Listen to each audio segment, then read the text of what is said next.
the Greater London Authority. Please stand by.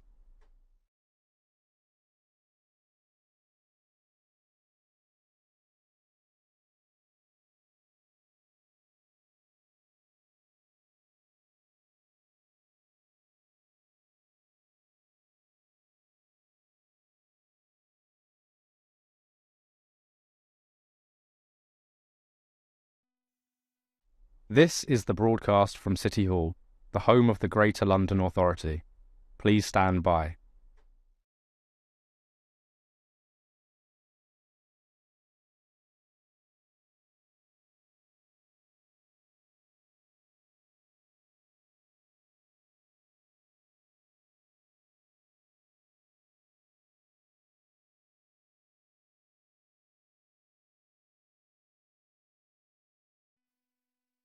This is the broadcast from City Hall, the home of the Greater London Authority. Please stand by.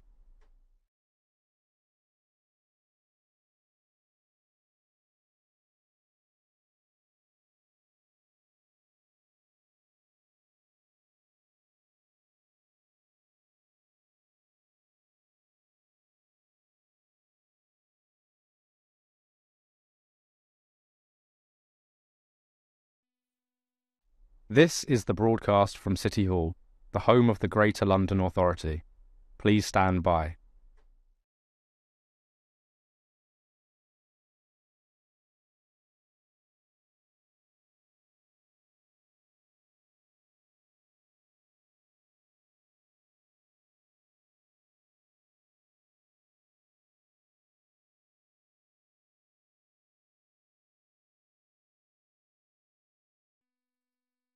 This is the broadcast from City Hall, the home of the Greater London Authority. Please stand by.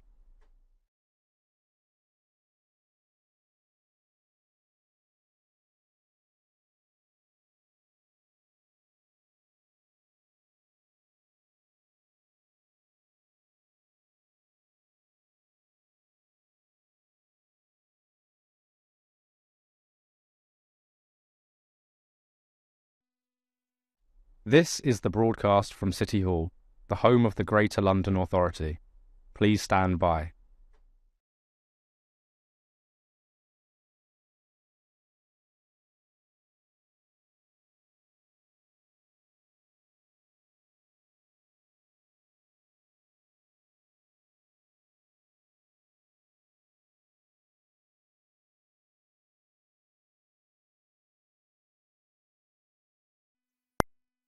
This is the broadcast from City Hall, the home of the Greater London Authority.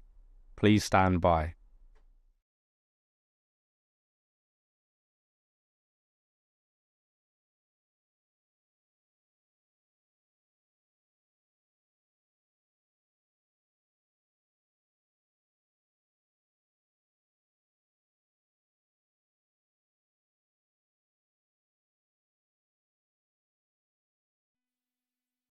This is the broadcast from City Hall, the home of the Greater London Authority.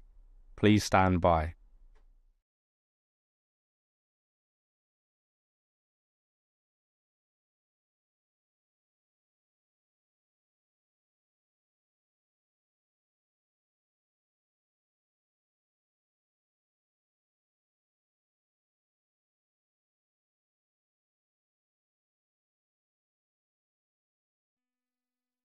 This is the broadcast from City Hall, the home of the Greater London Authority.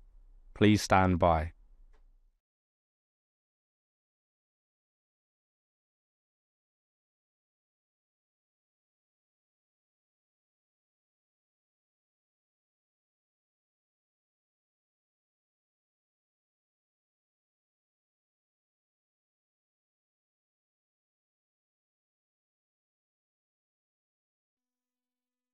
This is the broadcast from City Hall, the home of the Greater London Authority. Please stand by.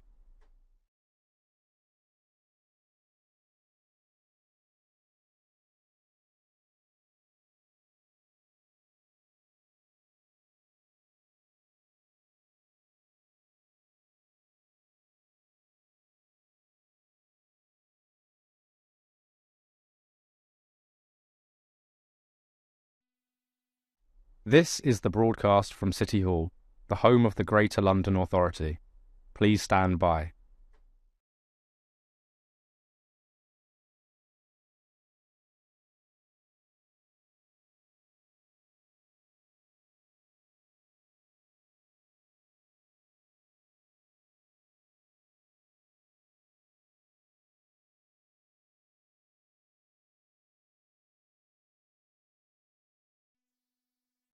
This is the broadcast from City Hall, the home of the Greater London Authority.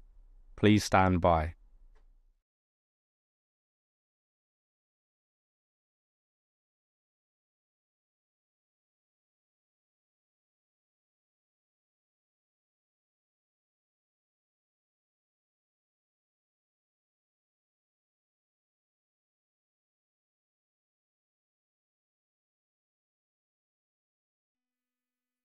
This is the broadcast from City Hall, the home of the Greater London Authority. Please stand by.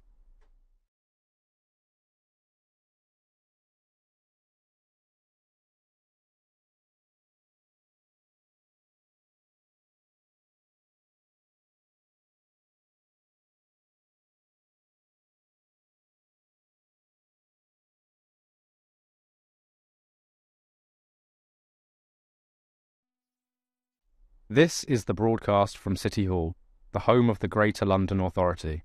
Please stand by.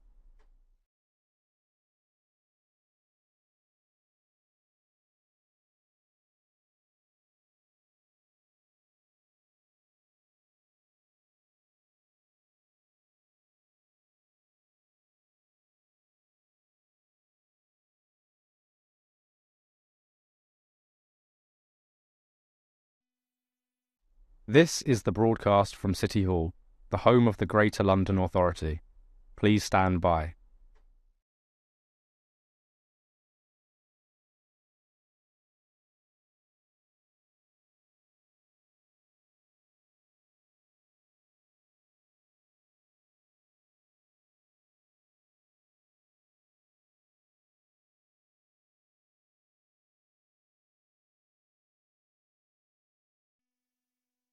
This is the broadcast from City Hall, the home of the Greater London Authority. Please stand by.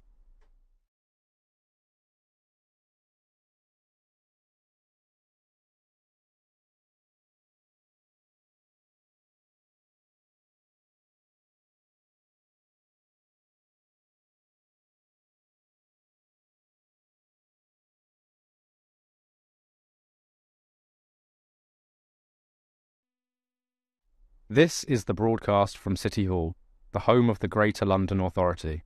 Please stand by.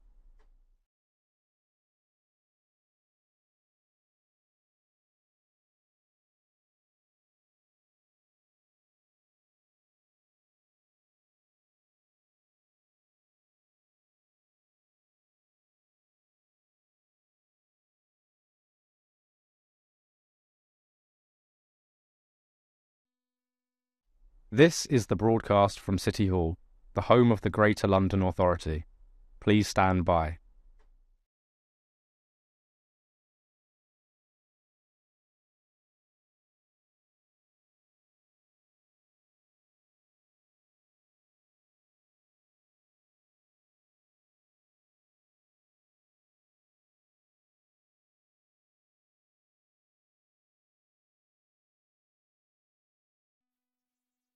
This is the broadcast from City Hall, the home of the Greater London Authority. Please stand by.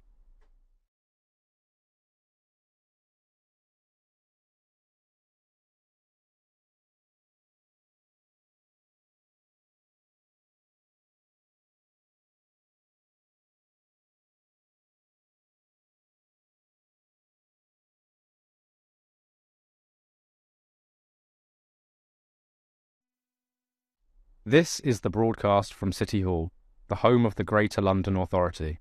Please stand by.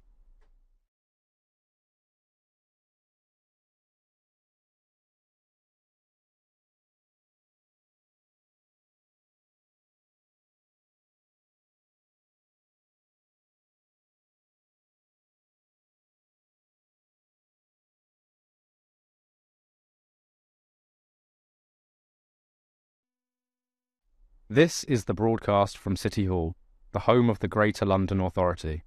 Please stand by.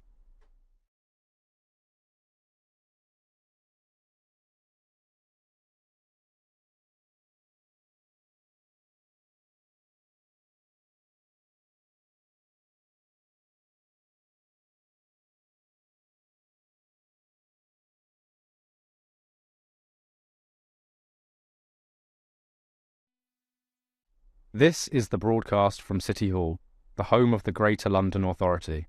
Please stand by.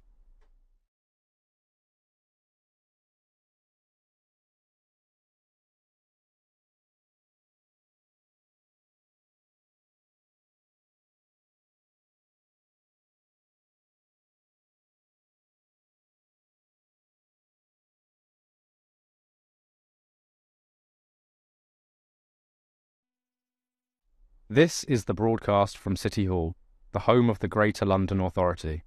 Please stand by.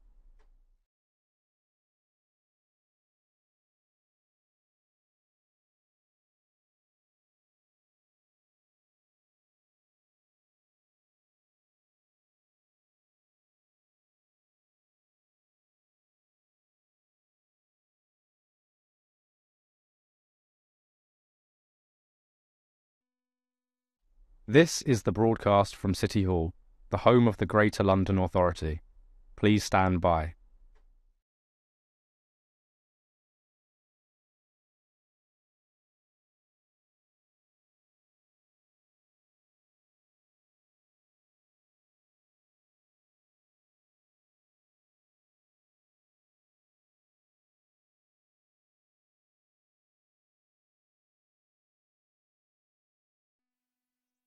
This is the broadcast from City Hall, the home of the Greater London Authority.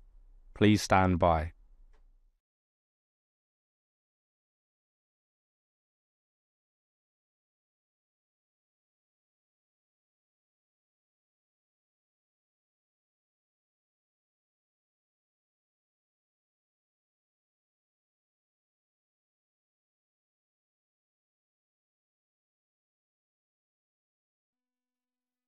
This is the broadcast from City Hall, the home of the Greater London Authority. Please stand by.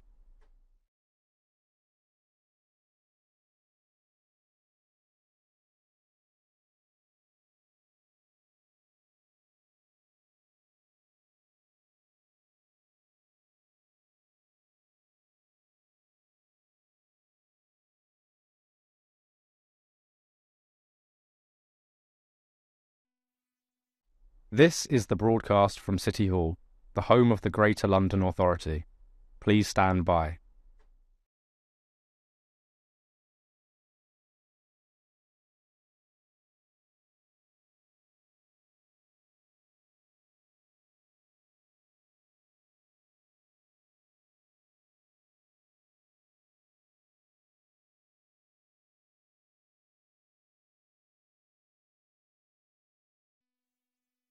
This is the broadcast from City Hall, the home of the Greater London Authority. Please stand by.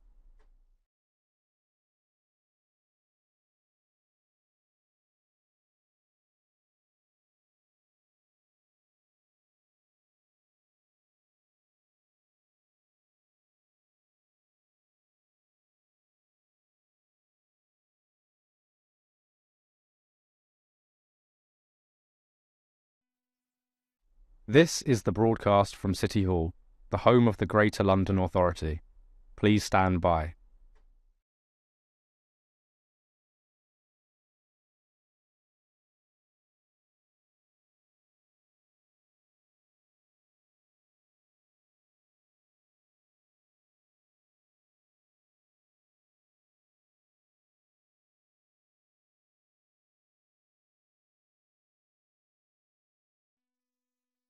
This is the broadcast from City Hall, the home of the Greater London Authority. Please stand by.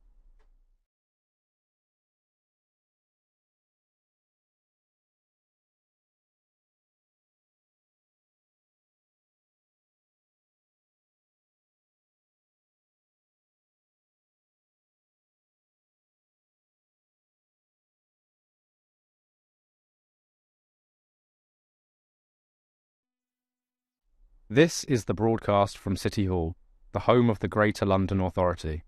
Please stand by.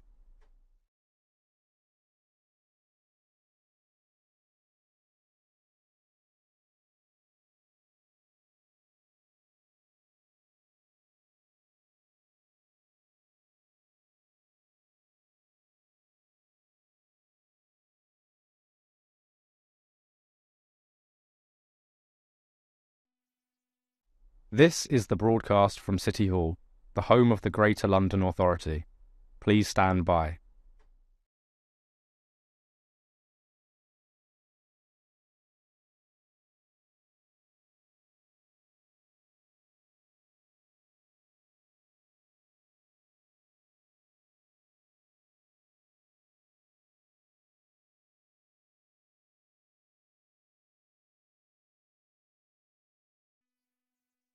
This is the broadcast from City Hall, the home of the Greater London Authority. Please stand by.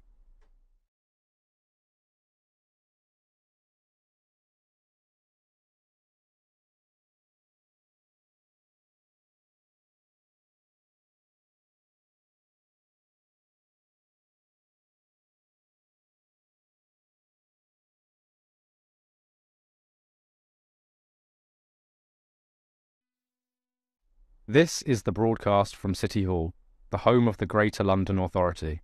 Please stand by.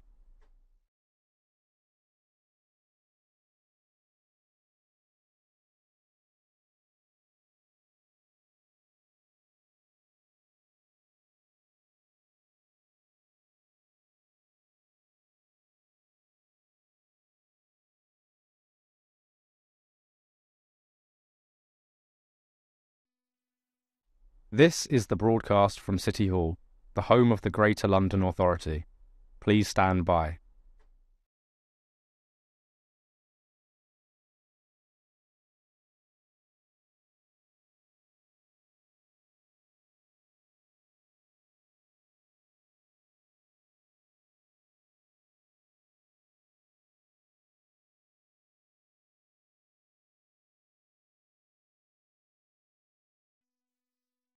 This is the broadcast from City Hall, the home of the Greater London Authority.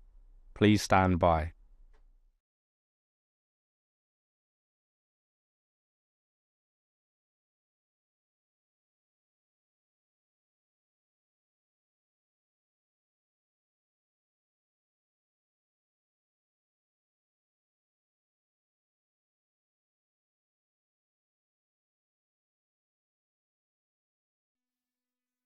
This is the broadcast from City Hall, the home of the Greater London Authority. Please stand by.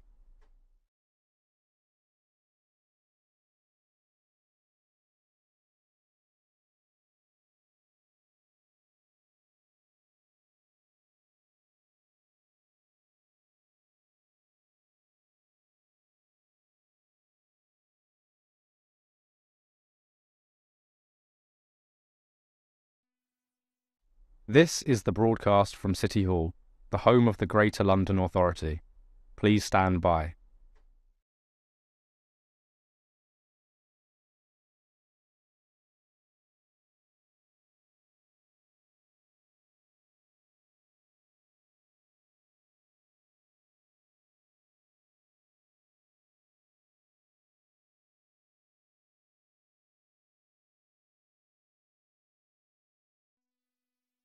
This is the broadcast from City Hall, the home of the Greater London Authority. Please stand by.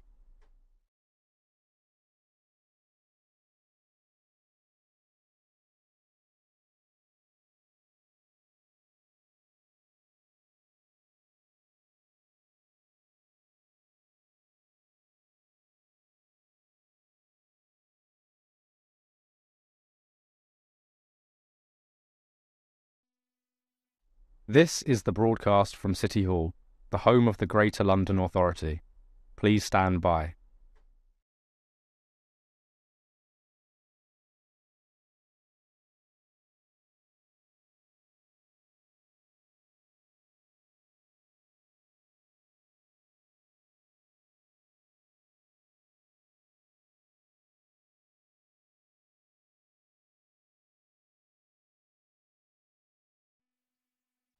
This is the broadcast from City Hall, the home of the Greater London Authority.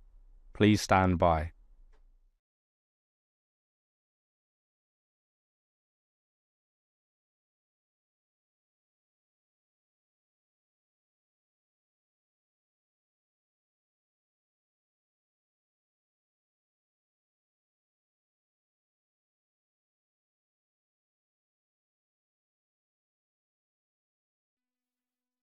This is the broadcast from City Hall, the home of the Greater London Authority. Please stand by.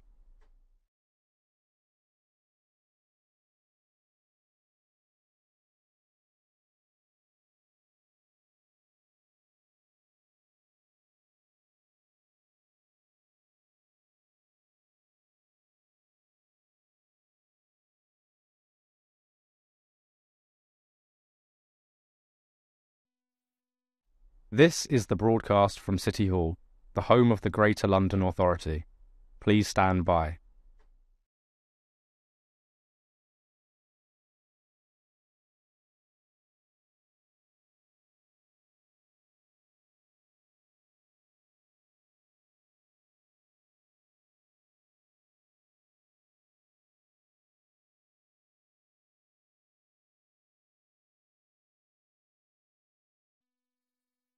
This is the broadcast from City Hall, the home of the Greater London Authority.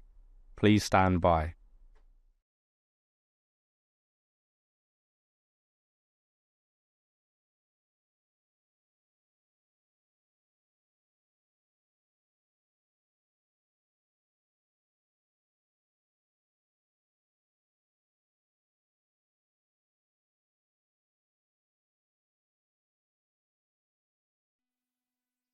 This is the broadcast from City Hall, the home of the Greater London Authority. Please stand by.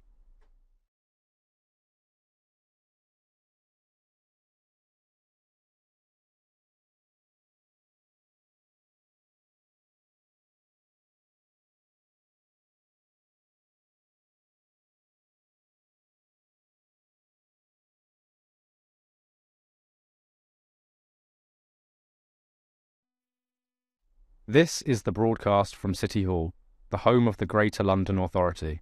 Please stand by.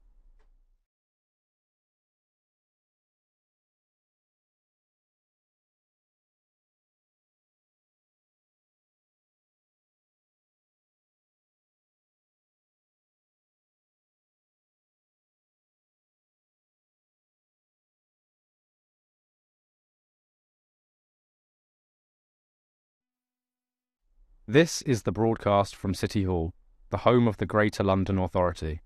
Please stand by.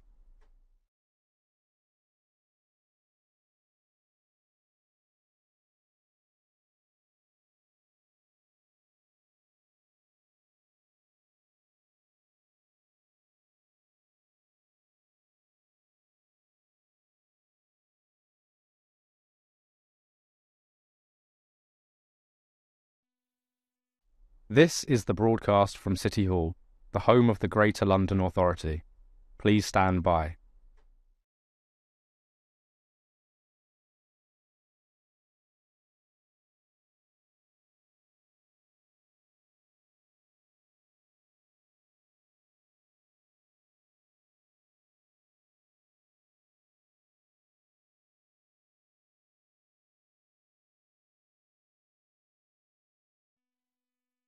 This is the broadcast from City Hall, the home of the Greater London Authority. Please stand by.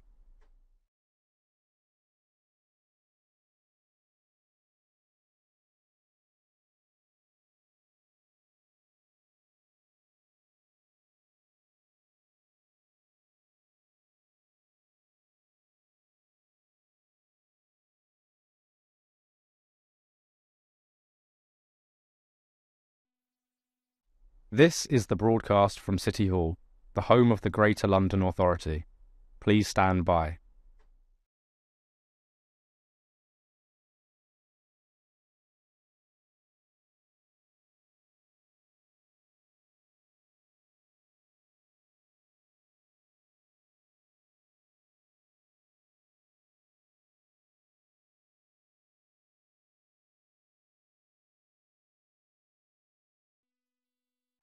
This is the broadcast from City Hall, the home of the Greater London Authority. Please stand by.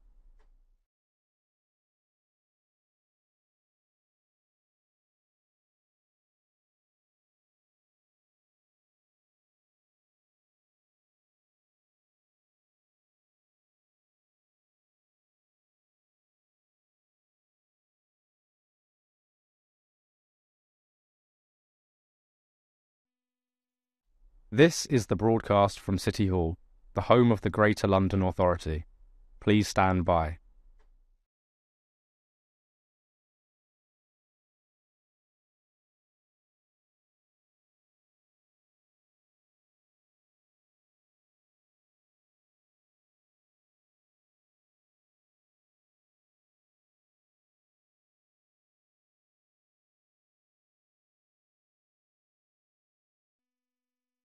This is the broadcast from City Hall, the home of the Greater London Authority.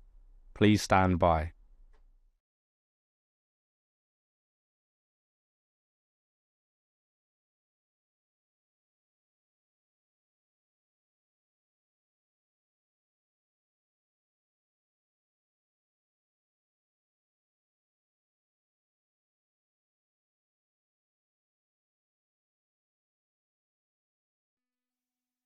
This is the broadcast from City Hall, the home of the Greater London Authority. Please stand by.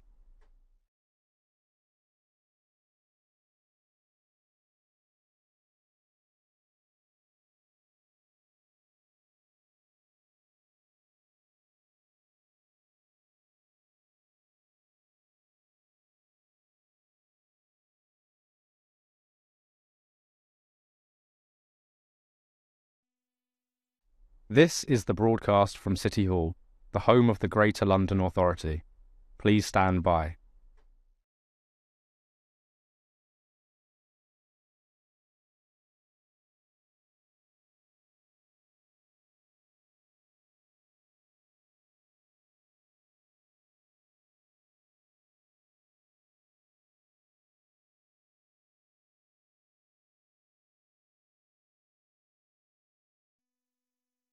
This is the broadcast from City Hall, the home of the Greater London Authority.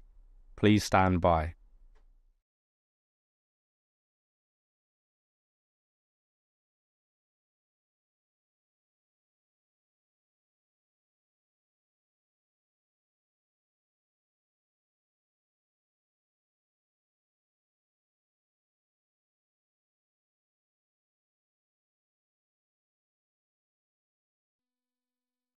This is the broadcast from City Hall, the home of the Greater London Authority.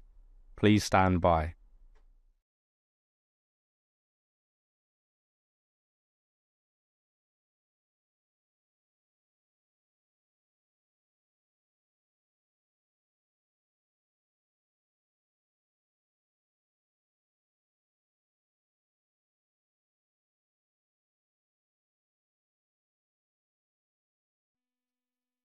This is the broadcast from City Hall, the home of the Greater London Authority. Please stand by.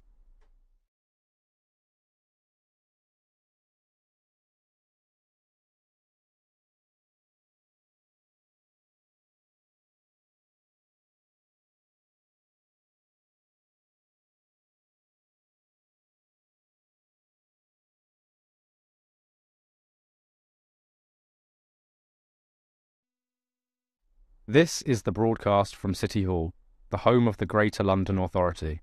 Please stand by.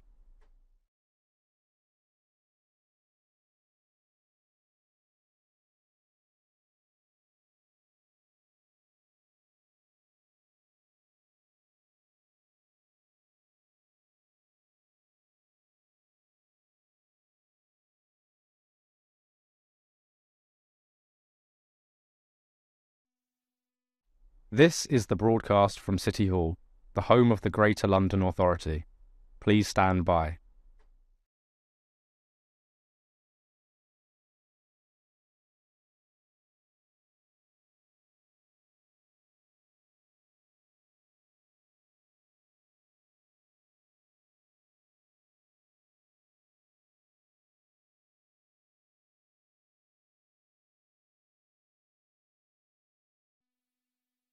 This is the broadcast from City Hall, the home of the Greater London Authority.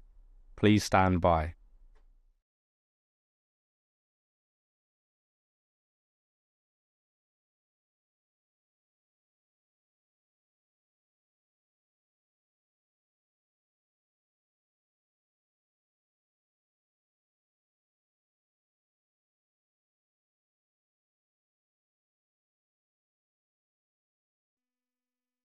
This is the broadcast from City Hall, the home of the Greater London Authority.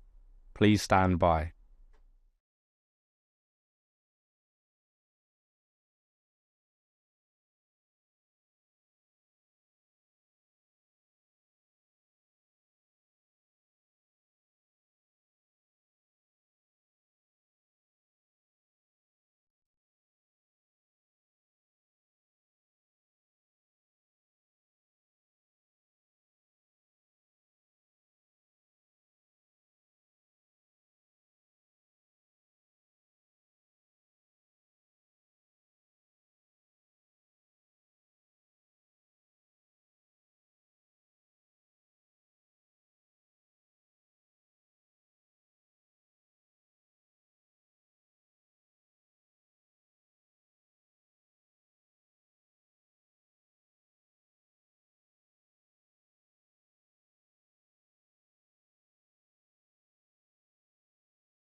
Can I welcome members, officers and the public to today's meeting of the Transport Committee. Our main item of business today is a discussion on Heathrow Airport surface access. Can I ask that everyone makes sure that their electronic devices are switched off or to silent mode? And can I also ask guests and members to position their microphones so that they can be heard clearly? Might require bringing them a little bit closer. Can I start by asking our clerk, Nicoletta Kemp, if any apologies have been received? Thank you, Chair. Apologies for absence have been received from Assembly Member Terrell, for whom Assembly Member Lord Bailey is substituting. Thank you. Can I ask the committee to note the recommendations set out at item 2 and ask if members have any other interest to declare? No. Thank you. Can I ask the committee to confirm the minutes of the meeting held on the 22nd of January 2025 to be signed by me as a correct record? Can I ask the committee to note the completed and outstanding actions arising from its previous meetings and the additional correspondence received and sent? Yep. And can I ask the committee to note the response from the Deputy Mayor for Transport to its letter on the public ownership of rail? Great. Can I ask the committee to note the action taken by me as chair under delegated authority in consultation with party group lead members, namely to agree the committee's letter to the Transport for London Commissioner on pedicab regulations? Thank you. And we now move on to our main item of business, which will be a discussion on Heathrow Airport surface access. And today's discussion will be split into two panels. And I'd like to welcome to the chamber our first panel of guests. So Sophie Chapman, Surface Access Director, Heathrow Airport. Welcome, Sophie. Tim Leach, Head of Surface Access Strategy and Sponsorship of Heathrow Airport. Welcome, Tim. And Anthony Smith, who's the chair of the Heathrow Area Transport Forum. Welcome, Anthony. And before we start talking about surface access, Heathrow have agreed just to answer a few questions, obviously on the very topical subject of the shutdown last week. So thanks very much for being able to answer these questions. I'd just like to kick off and then I'll pass over to some of my colleagues. And the first question is, can you just provide the committee with an overview of the actions taken by Heathrow Airport as a result of the substation fire on Friday the 21st of March? Thank you, Chair. So the substation fire on last Friday was a large-scale and unprecedented incident.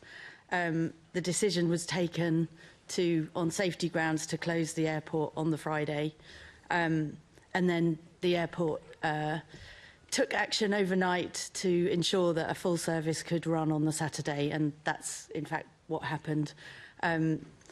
Since then, the airport has commissioned its own independent review, which will be carried out by Ruth Kelly, who used to be a cabinet minister and is now independent non-exec director on the board of Heathrow Airport. So whilst Heathrow will be carrying out its own independent review, government has also agreed or decided that it will carry out a review, and hopefully the two will work together. Heathrow welcomes both reviews, very happy to cooperate on working through that. And we look forward to learning the lessons from both those reviews. Assembly Member Matthews. Thank you, Chair, and thank you all for coming this morning. Obviously, I'm the local Assembly Member for the area, and the local authority on the day had to obviously step up in terms of support with emergency provision for those who had to be evacuated and moved out and so on. In terms of the impact on Heathrow staff and those travelling to and from the airport due to arrive on the day, how did you manage those expectations and ensure that that they were supported in terms of what they were going to be doing on the day, but also being prepared to get the airport back up and running for the following day? So regarding passengers, the decision to close the airport made for a very, very clear message. So that enabled the situation to be managed safely. As regards colleagues, arrangements were in place to enable them to get to and from the airport, whereas with passengers we were trying to prevent people from getting to the airport. We, in order to assist colleagues, we dropped all the fares on Heathrow Express and made it free for the day on the Friday. So those were the sort of the arrangements that we put in place. Tim was also around and can help with a bit more about how we organised travel.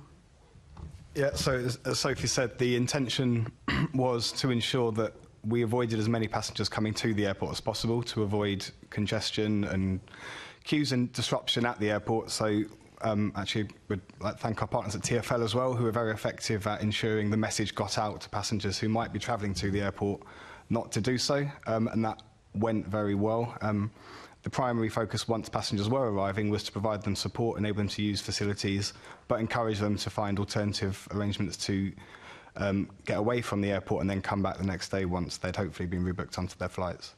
And that went very well, and actually surface access played a big part there. The local buses continued to operate, the Piccadilly line ran a full service apart from to Terminal 4, and that played a really important role to get people away and then get away from the airport from other destinations which weren't actually directly at the airport itself. I think it's also worth noting that some train companies put in place arrangements whereby passengers could get from cities where they didn't expect to be at all that night back to where they wanted to be. So that seemed to go quite smoothly. There was no charge for that. So would you say there were any early lessons in terms of what went well, or any challenges that you God forbid it should ever anything like that ever happen again? I don't think we can comment on lessons learned at the moment until we've seen the outcome of the reviews. But in terms of from a surface transport point of view, what TfL were running on the day was conducive to allowing you to be able to achieve the objectives that you had. I think we were happy with how the surface access operation fared on the day. Yes. Yeah. Okay. Thank you. Thank you. Assemblymember Bakari. Thank you. My question is specifically on the fire itself, and I do want to say thank you to London Fire Brigade for reacting so quickly and dealing with the fire so well, because it was quite a sight for the people who were seeing it. It was quite dramatic. Why is it, though, that the critical infrastructure at the UK main airport was so drastically impacted by a fire at a single power source? Was this something that you had already been aware of as a risk, potentially? Were you ready for something like this to happen? So I think a fire of that scale was unprecedented. And, in fact, our resilience systems did come into play, and they will make sure that core safety and security systems continue to run. But the airport is using power like the size of a small city, so it's really very difficult to build resilience for all of the power that the airport would use. So was this something that you had foreseen as a potential risk in any kind of your resilience planning with LFB, for example? Were these discussions that you've had in the past? So that wouldn't be part of my remit, so I couldn't comment, but I'm sure it would appear on a risk register and be managed accordingly, yes. Okay, thank you. Assemblymember Prince. Thank you, Chair. Good morning, panel. This is for Sophie and Tim. What resilience plans are in place at Heathrow to mitigate impact from other extreme events such as fire, flooding, etc.? Yes, again, thank you for the question. I think the wider resilience piece is somewhat out of mine and Sophie's remit from surface access, but we'd be happy to write back with an answer to that question if appropriate. But there are corporate risk registers that cover a whole range of potential incidents that will cover this off. But from a wider perspective outside surface access, I wouldn't want to comment on behalf of the airport right now. Thank you. I think it would be welcome if you could organise a written response on those issues of resilience. Understand that it's not your remit, but obviously it's of great interest to us, the impact on transport and on London more widely. Thank you. Members, is there any other questions on this subject, or should we move on to surface access? Okay, thank you. Ooh. Moving on to surface access, if I could ask you all just to outline what you feel the current biggest challenges with surface access at each terminal at Heathrow are. Thank you. So, as a whole, Heathrow is very well connected to London by rail. We've got 3 alternative options for passengers and colleagues, with Heathrow Express, Elizabeth Line and London Underground. So really well served out to the east. And it is a big challenge that sort of the rest of the clock face to the west and south is not covered by rail. So we work hard to fill in that clock face by subsidising bus routes from the main areas where passengers and colleagues will need to come from. So in 2024 we spent £9 million subsidising bus routes mainly to the west and south of the airport. Second sort of big challenge is around the numbers of colleagues that need to get to the airport at all times of day and night, when typically bus operators wouldn't necessarily run if it wasn't economic to do so. So we subsidise bus routes so that they can operate either all night or very early in the morning and late at night, so that our colleagues can get to and from work. And we also subsidise many journey fares so that they can get to work at an affordable price.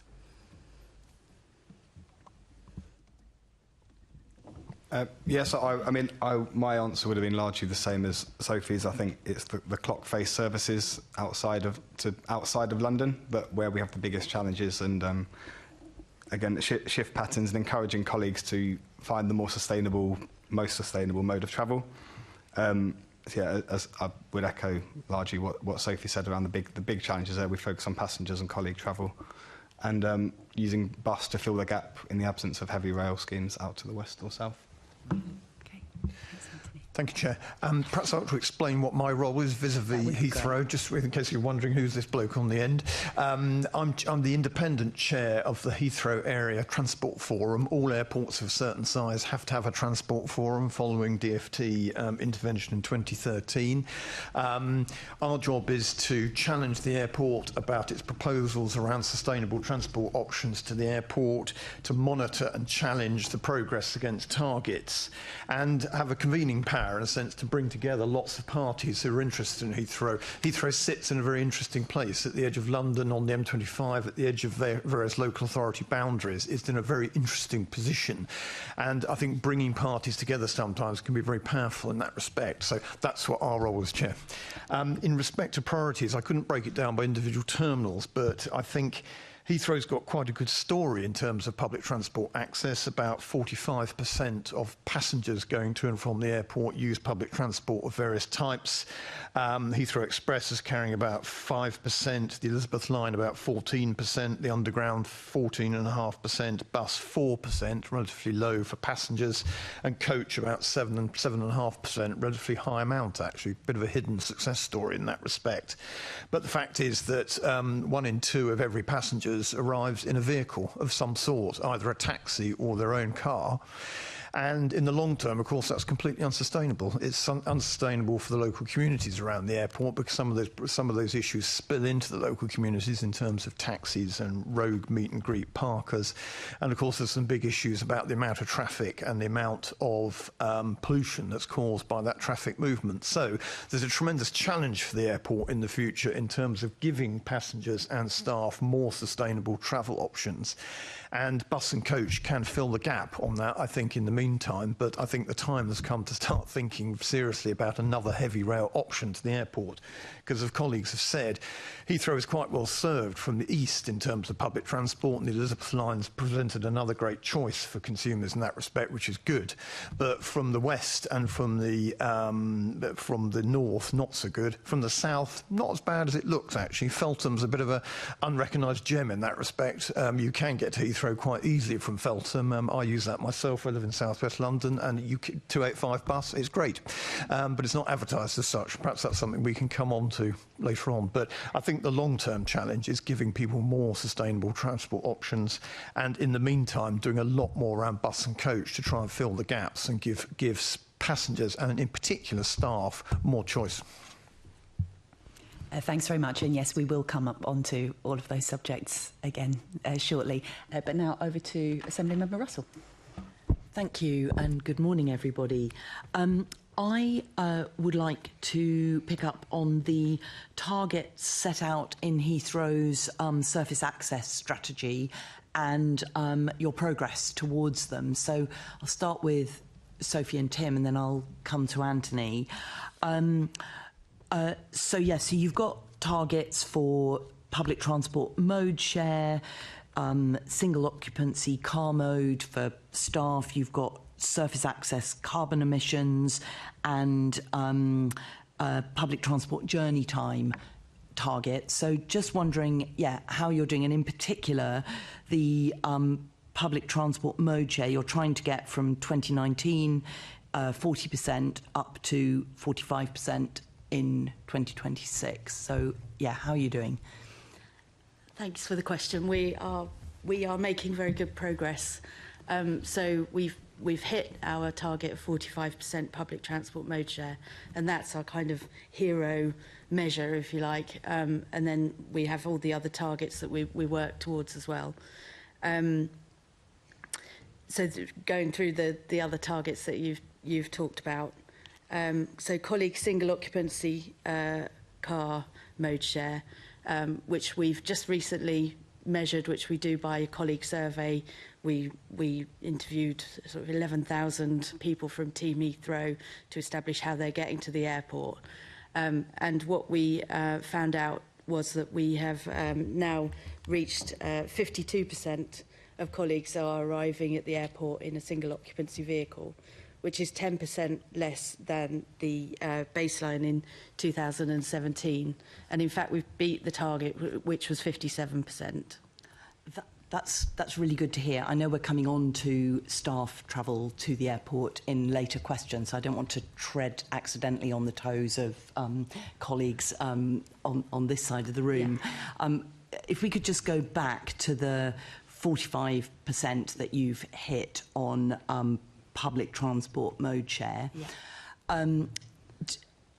Do you have a further target? I mean, what's the next step? Because obviously achieving that target is one thing, but clearly we heard just now from Anthony about the challenges in terms of surface access to Heathrow. So what's the next step in terms of those targets for? So we're ambitious to keep improving on that target, and the work that we're currently doing, and I expect we'll come to this as well later, but the work that we're currently doing regarding expanding Heathrow, we'll be modelling where we're currently at now and how we might achieve other mode share targets that we might need to achieve if we want to get a development consent order.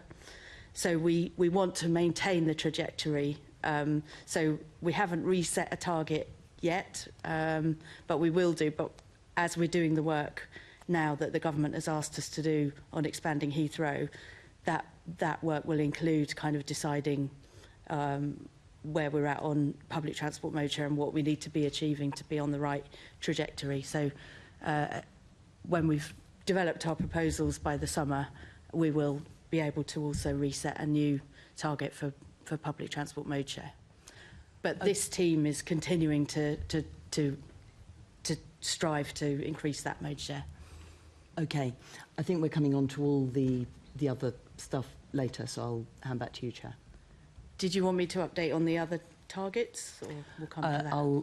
Yes, is that okay, Chair? Yeah, I think so. Yes, that would be helpful. Thank you. Okay, so the next one was reduction in surface access carbon emissions, and the target for that is 49% by 2030, and we're currently on 25%, so we're heading in the right direction, but there is more to do.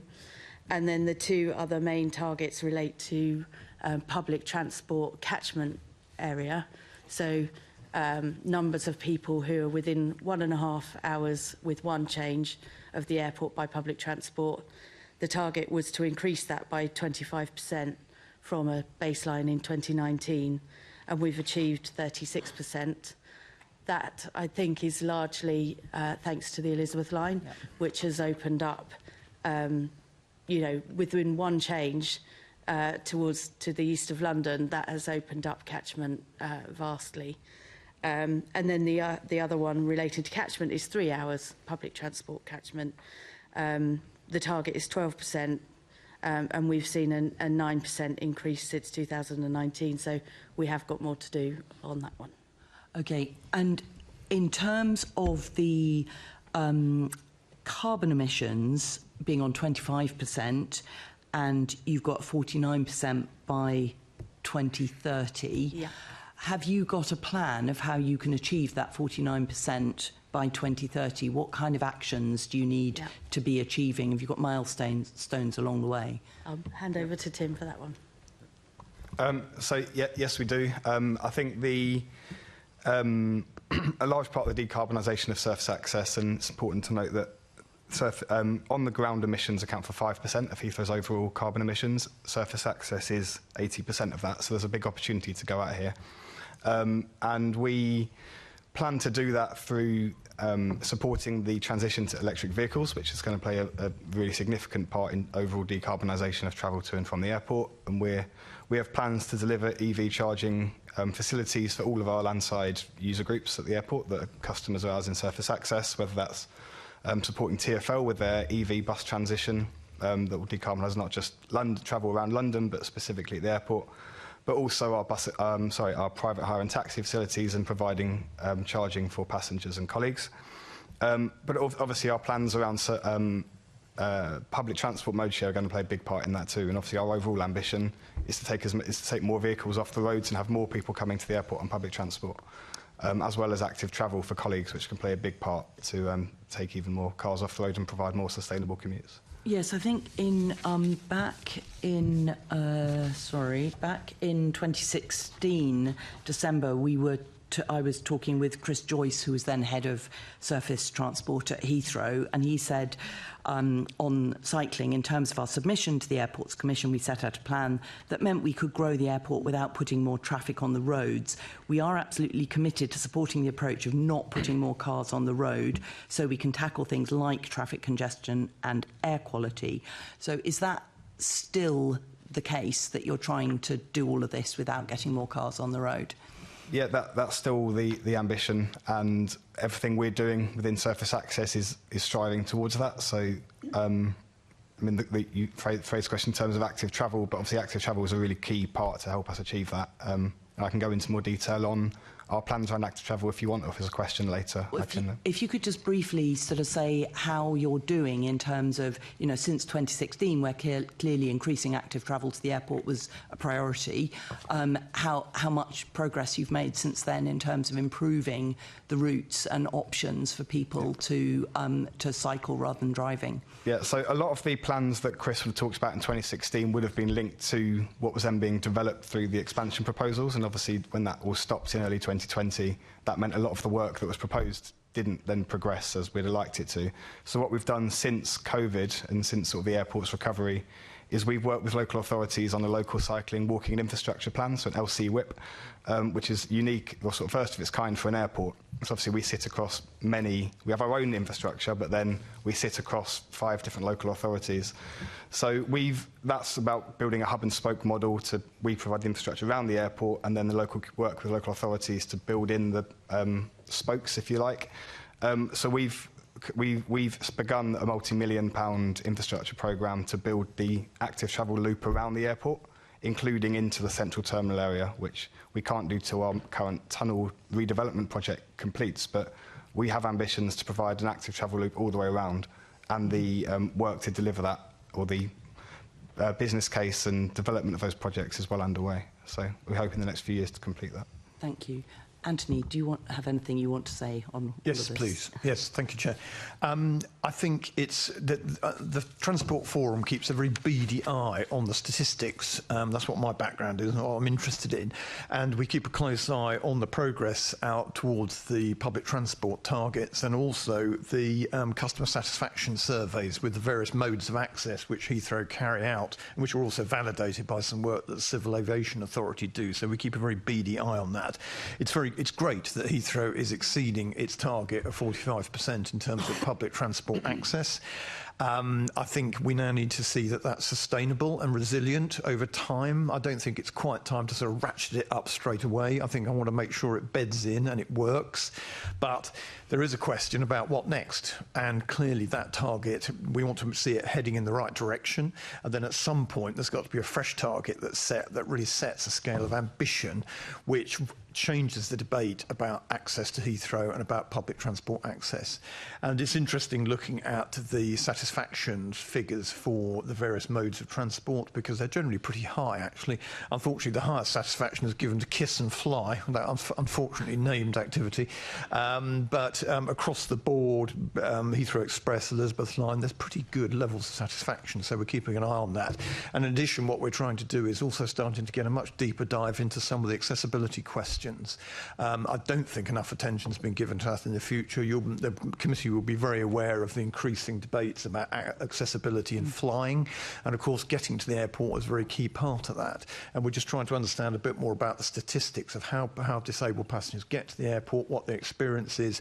It's probably quite a bit of car parking, but we need to find out a bit more about that. The Elizabeth Line's helps on that because it is so accessible, but I think that's something that's very worth focusing on for the future.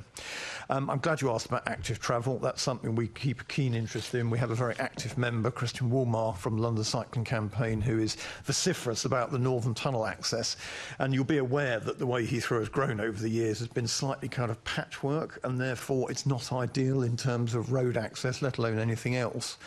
The Northern Tunnels, there is a plan to get cycling back through there again, which would be great. And there have been some good developments in terms of cycle parking at various terminals.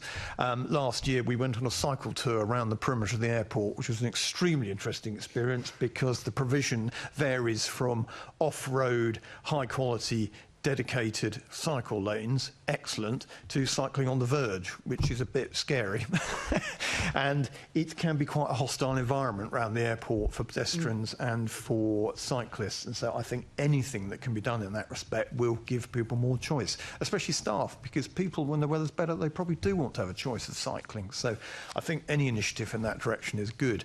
One of the things that's interesting about that is the patchwork of local authority involvement. You know, sometimes you get a local authority has money, something appears, but then it runs out when it hits the boundary of the next local authority. And I hope something that the committee can focus on is increased working between the local authorities and increased working with TfL to try and improve the whole picture around the airport, because it is a complicated picture. It's something we try and put forward, we discuss quite a lot about. But I think any weight you could give to that would be very helpful. Thank you. Thank you. That's really helpful points. Back to you, Chair. Thank you. Assembly Member Bakari. Thank you. My questions are on the Elizabeth line, so for Sophie and Tim. The report that was done by Civil Aviation Authority in 2014 calculated that the Elizabeth line would deliver no net benefit in terms of additional passengers at Heathrow, and as a result, Heathrow's contribution to the Elizabeth line would be reduced from an original estimate of 230 million to 70 million. Now, do you agree with this calculation?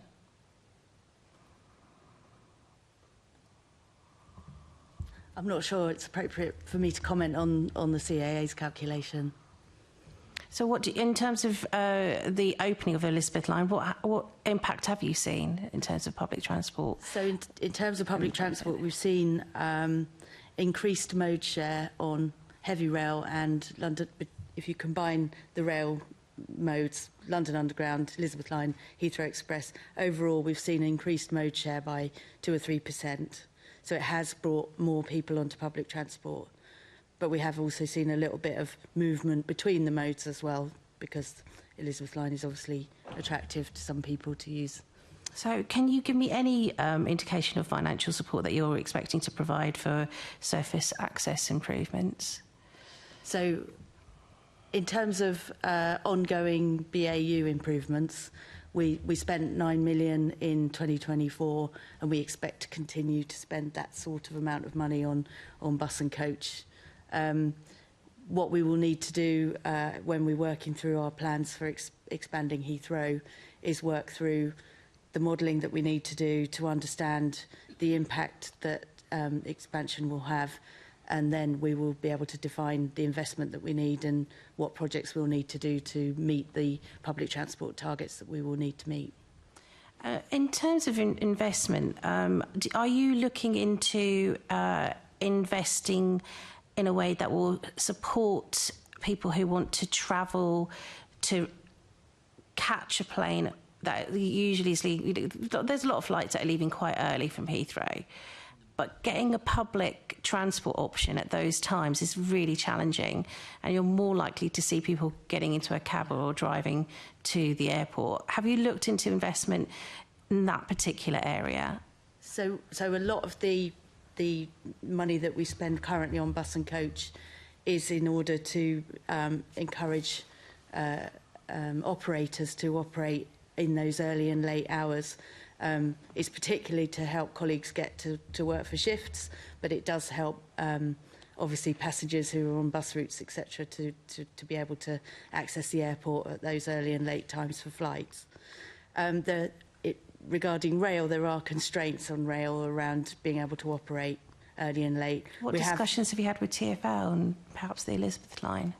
So we discuss with Network Rail and Elizabeth line around operating earlier and later, but there are constraints around the rail network and maintenance that needs to happen overnight that mean that you couldn't necessarily consistently run an earlier service. So we have just implemented 2 earlier Heathrow Express services. So they used to run to the airport empty and start from the airport, and we've just changed them so that they are passenger services from Paddington. And that I'd have to remind myself of the time, but it's you know, 4 or 5 in the morning. So the ambition and the aim is to improve public transport for those early hours. Yes. Go ahead. Yes, I can add a couple of points on this. So we, as Sophie outlined, a big focus of that investment that we make in improving bus and coach is not just about new areas, it's about putting services on at earlier and later times to suit shift patterns, but also the flight patterns of the airport. And since between 23 and 24, we had a 33% increase in the number of bus services serving the airport before 4 a.m. and a 43% increase in buses serving the airport after 11 p.m.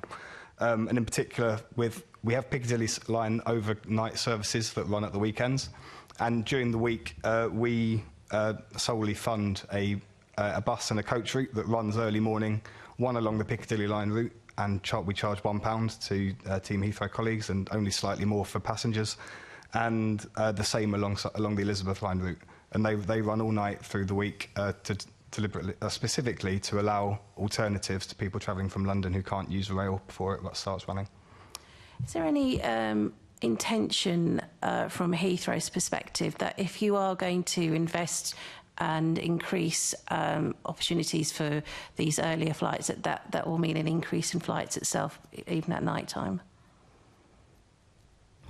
So I don't think the two are directly linked, and we've got restrictions on the times that we can fly. So although that's slightly outside our remit, we provide public transport options to people, so that, particularly to staff, so they can get here for the times of flights and the shift patterns they have to work. But I don't think that's directly linked to any plans to change the restrictions that are in place. So any plans that you have in terms of improving public transport, particularly these times, will not correlate to increased flights in those times as well? Yeah, that's correct. We provide services all through public transport options all through the night, because those are the times that people have to come to work and work through the night, and passengers have to be at the airport for 4 in the morning for a 6 o'clock flight. It's not linked to any plans to change the times of flights. Anthony. Thank you. I think it's a very good question, because, of course, the context of all this is that flying is booming at the moment, and the number of passengers using Heathrow is at the highest levels ever, I think, in some respects. So it's a very real question. I think the issue about timing is a very important one, because lots of aspects of the airport are 24-hour operations, you know, the cargo and all the ancillary activities, and therefore matching the transport to the 24-hour nature of it is going to become increasingly important. And I think your point's well made about taxis, because, of course, people often will think, I'm making an occasional journey, I'm not sure about the time, I've got some luggage, I'll shell out on a taxi, you know, if it's 50 quid or whatever, it's once a year. And I think getting the cost and convenience kind of issues right for passengers is going to be absolutely crucial. And a lot of what's available, I think, and Heathrow is aware of this, it's publicising it is quite a challenge, because there's quite a number of providers of these services services, and getting the right information to the right people at the right time can be quite challenging. But I think the airport's aware of this, and more needs to be done to get people aware of what the options are, because sometimes there are options when people just don't think there are. So it is quite positive. So just getting that information to people in a way that's usable and useful and getting the price right is absolutely crucial. Thank you. Thanks. I just want to, before I hand over to Assemblymember Foos, I just want to follow up on Assemblymember Bakari's question. So, Sophie, you said you didn't want to comment on the CAA's calculations, but can you comment on the previous assertion that the Elizabeth line has delivered no net additional passengers to Heathrow? Because surely that is something in terms of monitoring passengers and how they get there, and that is something that you would have an assessment of. So, as I said earlier, it's obviously increased the catchment of the airport into the east of London and beyond. I think we might have to come back with a written answer on whether there's been an increase overall in passengers as a result of the Elizabeth line. I think we'd really like to know that, because obviously, and I appreciate, just to say that obviously we are big fans of buses and coaches here. They're really, really important, but they are cheap. And you have mentioned the 9 million spent on buses quite a lot, which is welcome. But then when we're looking at hundreds of millions to improve the Elizabeth line that may or may not have delivered improvements to your business, but that you didn't have to pay, I think that's really important considering the context we're in terms of improvements that may be required in the future. So I think we would like to hear your answer specifically on that. We'll come back to you on that. Assemblymember Mahfouz. Thank you. So I'm going to start off with some questions, I think carrying on really from some of the points that you're making there, both Sophie and Tim, around surface access for staff in particular. So the airport's national policy statement commits Heathrow to achieving a 25% reduction of all staff car trips, which we've heard from Anthony is obviously sort of reduced to just over 50% at the moment by 2030, and a reduction of 50% by 2040 from the 2013 baseline level. Can you tell us just first of all what progress has been made to reduce the number of staff car trips to and from Heathrow? Thank you for the question. So the way that we currently measure colleague mode share to the airport isn't in total vehicle trips, because we don't currently have a way of measuring that reliably, because obviously there are so many vehicles on the road and determining which are airport related or not. But how we do measure that is in terms of the overall colleague single occupancy vehicle mode share, and as Sophie outlined earlier, we did that last year through the largest survey we've ever done of all of the employees across all of Heathrow, so Team Heathrow as we call it, which is all the supply chain partners. That's over 80,000 employees, and we surveyed 11,000 of them. And we've seen a 10% drop since the last time we did that survey before COVID, which we think demonstrates really strong progress towards achieving that. But we don't think we've yet delivered the maximum benefit that we could, and we've worked really hard to improve the quality of services, both in terms of destinations and serving the destinations that we know have the highest density of Team Heathrow colleagues, but also, as we've touched quite a lot on already, matching that to shift patterns and providing discounts and making those services as affordable as possible for repeat commutes. And as Anthony touched on, it's about making people aware of that. So we've spent a lot of money and effort putting the services on, but now to see the maximum benefit of that, we need to get more and more people on that. And we are seeing increased patronage.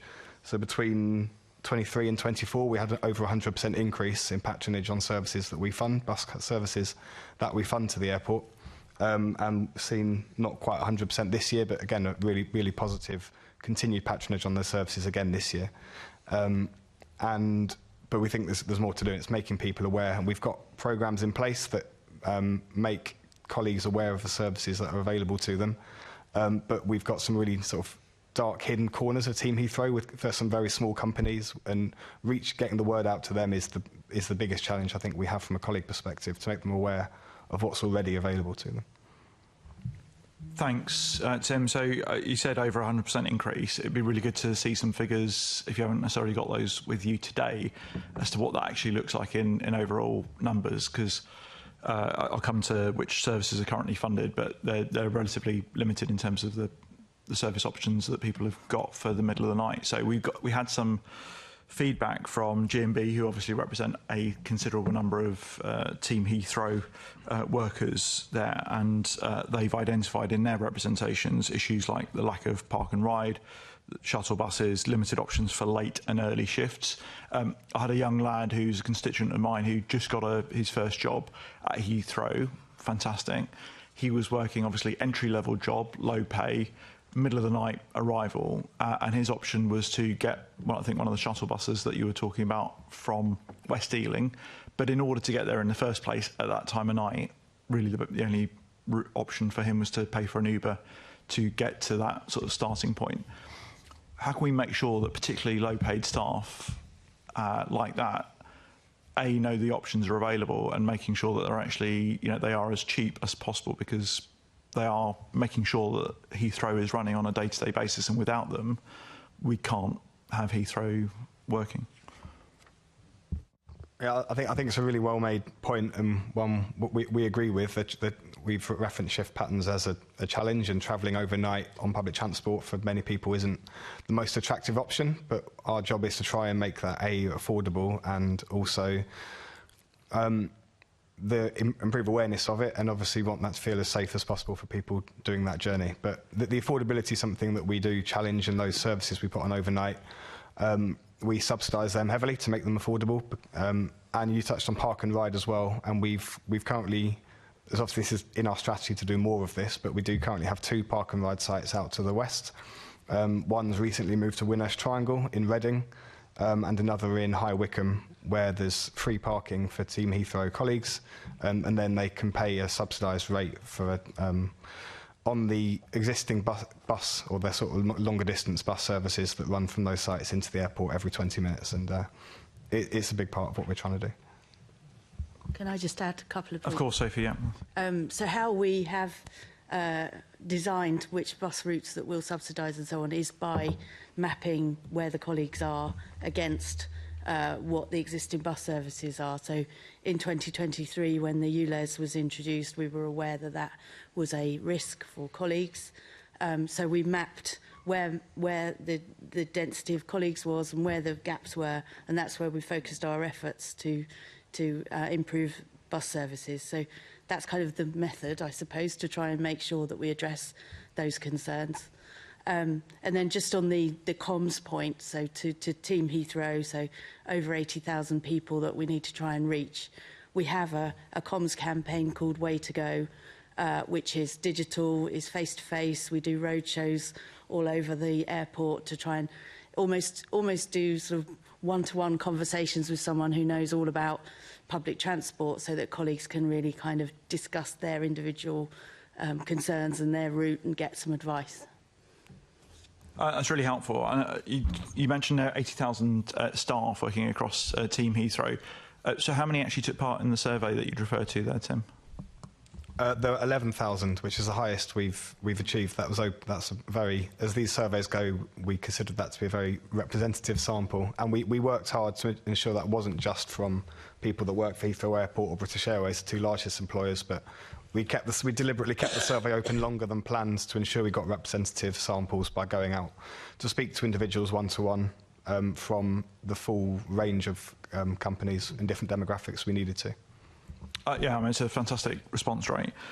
So in terms of with the 50-odd% who were still travelling by vehicle, have you had a chance to go back to them to understand what the rationale behind that and their level of knowledge, given all the marketing that you've done around the alternatives? So included in that survey was very detailed. It was only about travel. So we had the opportunity to ask a lot of questions, and that included what's behind people's decisions about how they do what they, or how they've decided what their mode of transport to work. So that's given us a lot of information which we're still working through to then determine what the action plan is to encourage more people to transfer into more sustainable travel. One area where I think we have an opportunity is on car share, which we've got a car share scheme. I think we could do more to make that attractive and to make it more understood and recognised by colleagues across the airport. So, I mean, Tim, in part, so I will come back to you, Anthony. In part of your answer, you gave 2 park and ride options, both very much to the west of London, and I appreciate, obviously, to the east of Heathrow, we've got some fantastic public transport options. But going back to the cost, what we do have is the Heathrow Spur, and as soon as the trains go onto the Heathrow Spur, it increases the costs of that journey. So of course, whether clearly Heathrow Express is a very expensive alternative for any staff really to be using that on a daily basis. But the Elizabeth line does obviously have that premium for using that route because it is going on the private Heathrow Spur where there is a charge from Heathrow Airport.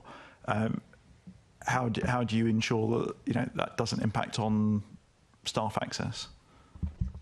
So we worked hard with our colleagues at TfL to negotiate a discount for Heathrow Airport. Well, to negotiate a discount, we reimburse TfL for that discount, but there's a 50% discount for Heathrow Airport Limited employees, so between the airport and Paddington, and we negotiated that with the intention that other companies across the airport would take that offer up, which that didn't happen. So at the moment, the discount is just for Heathrow Airport Limited. But we also offer free travel for Heathrow Airport on the Heathrow Express and 75% off for all of Team Heathrow. Okay.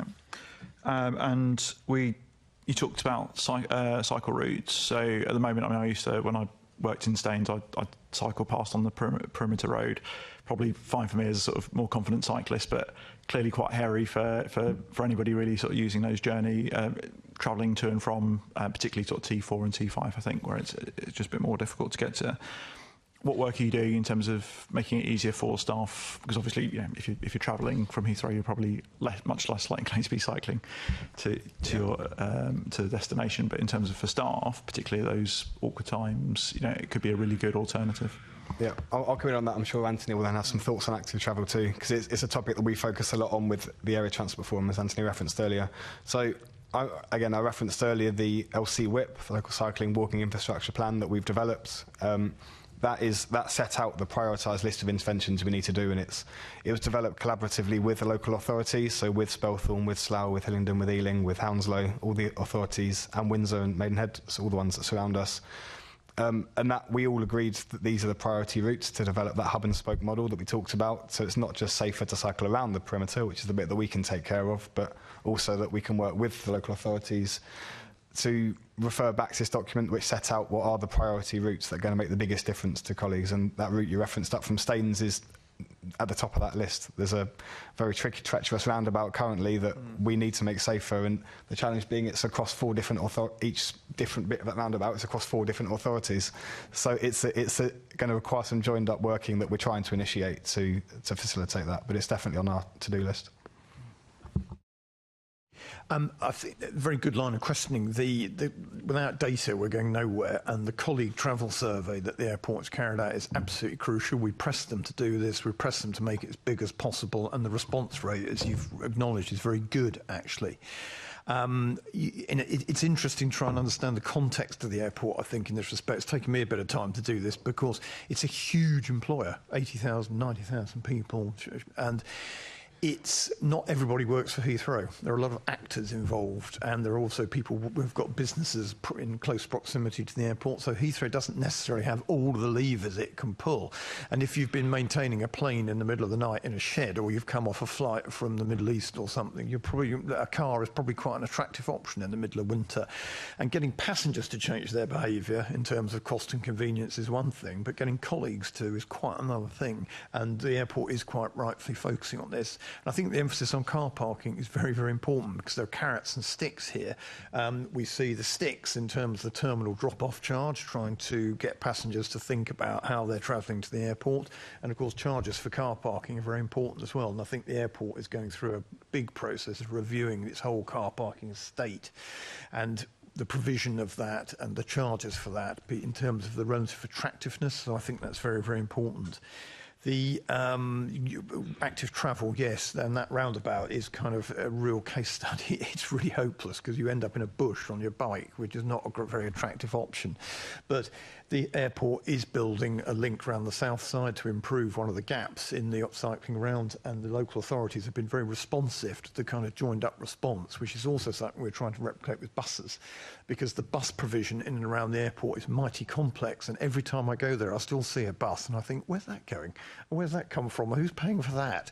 It's a very complex picture, but I think we're making progress. Thank you. Thank you so much, Anthony. I wanted to come back to you actually just in terms of to ask you rather than Tim and Sophie, although I'm sure they'll have their comments, is going back to the free travel. There is a free travel zone around the airport, but it is literally around the airport. So in terms of getting on a bus, you might be able to get on one or two bus stops, so to one of the local hotels on the Bath Road, for example. And I understand is obviously funded from Heathrow, but is that the best way of spending that funding in terms of encouraging people to actually, you know, and particularly thinking about staff, because most of that is, you know, from what I can imagine, is benefiting foreign travellers who are using the airport, and so they are getting a sort of free travel to and from their hotel. But actually the reality of that is that hotels will put on their own alternative shuttle buses and what have you. So is there a point in how it's currently funded, and could that funding be used better in your opinion? I don't think I wouldn't like to say used better, because I think it's good. It does a job and it's giving people choices. I think what the scale of it and the size of the area is a discussion, and about the funding for other bus services. But anything you can do to sort of change the cost, convenience paradigm is going to help. Although, if something's free but there's no bus in the middle of the night, it's not very helpful. So it's got to be part of the focus. This is all part of a package, because as we've seen with bus travel post-COVID, you know, even concessionary pass users, you know, the numbers have gone down across the country, even though it's free. And so, you know, it's about the cost, convenience, and it's about the whole package of measures. Oh yeah, so I'll just come back and exit. Things have changed somewhat since 2019, when every single bus service around the airport was free. So the free travel zone still exists, but in a slightly different way. Because, as you suggest, we didn't feel that reintroducing that to make every single bus free was the best use of limited, I mean, good amount of money, but limited money that we want to spend bringing people to the airport, not just ferrying people already here around it. So it is still possible to travel around the airport, and we've introduced free travel on the Piccadilly line to Hatton Cross, which is a really important employment location at the airport.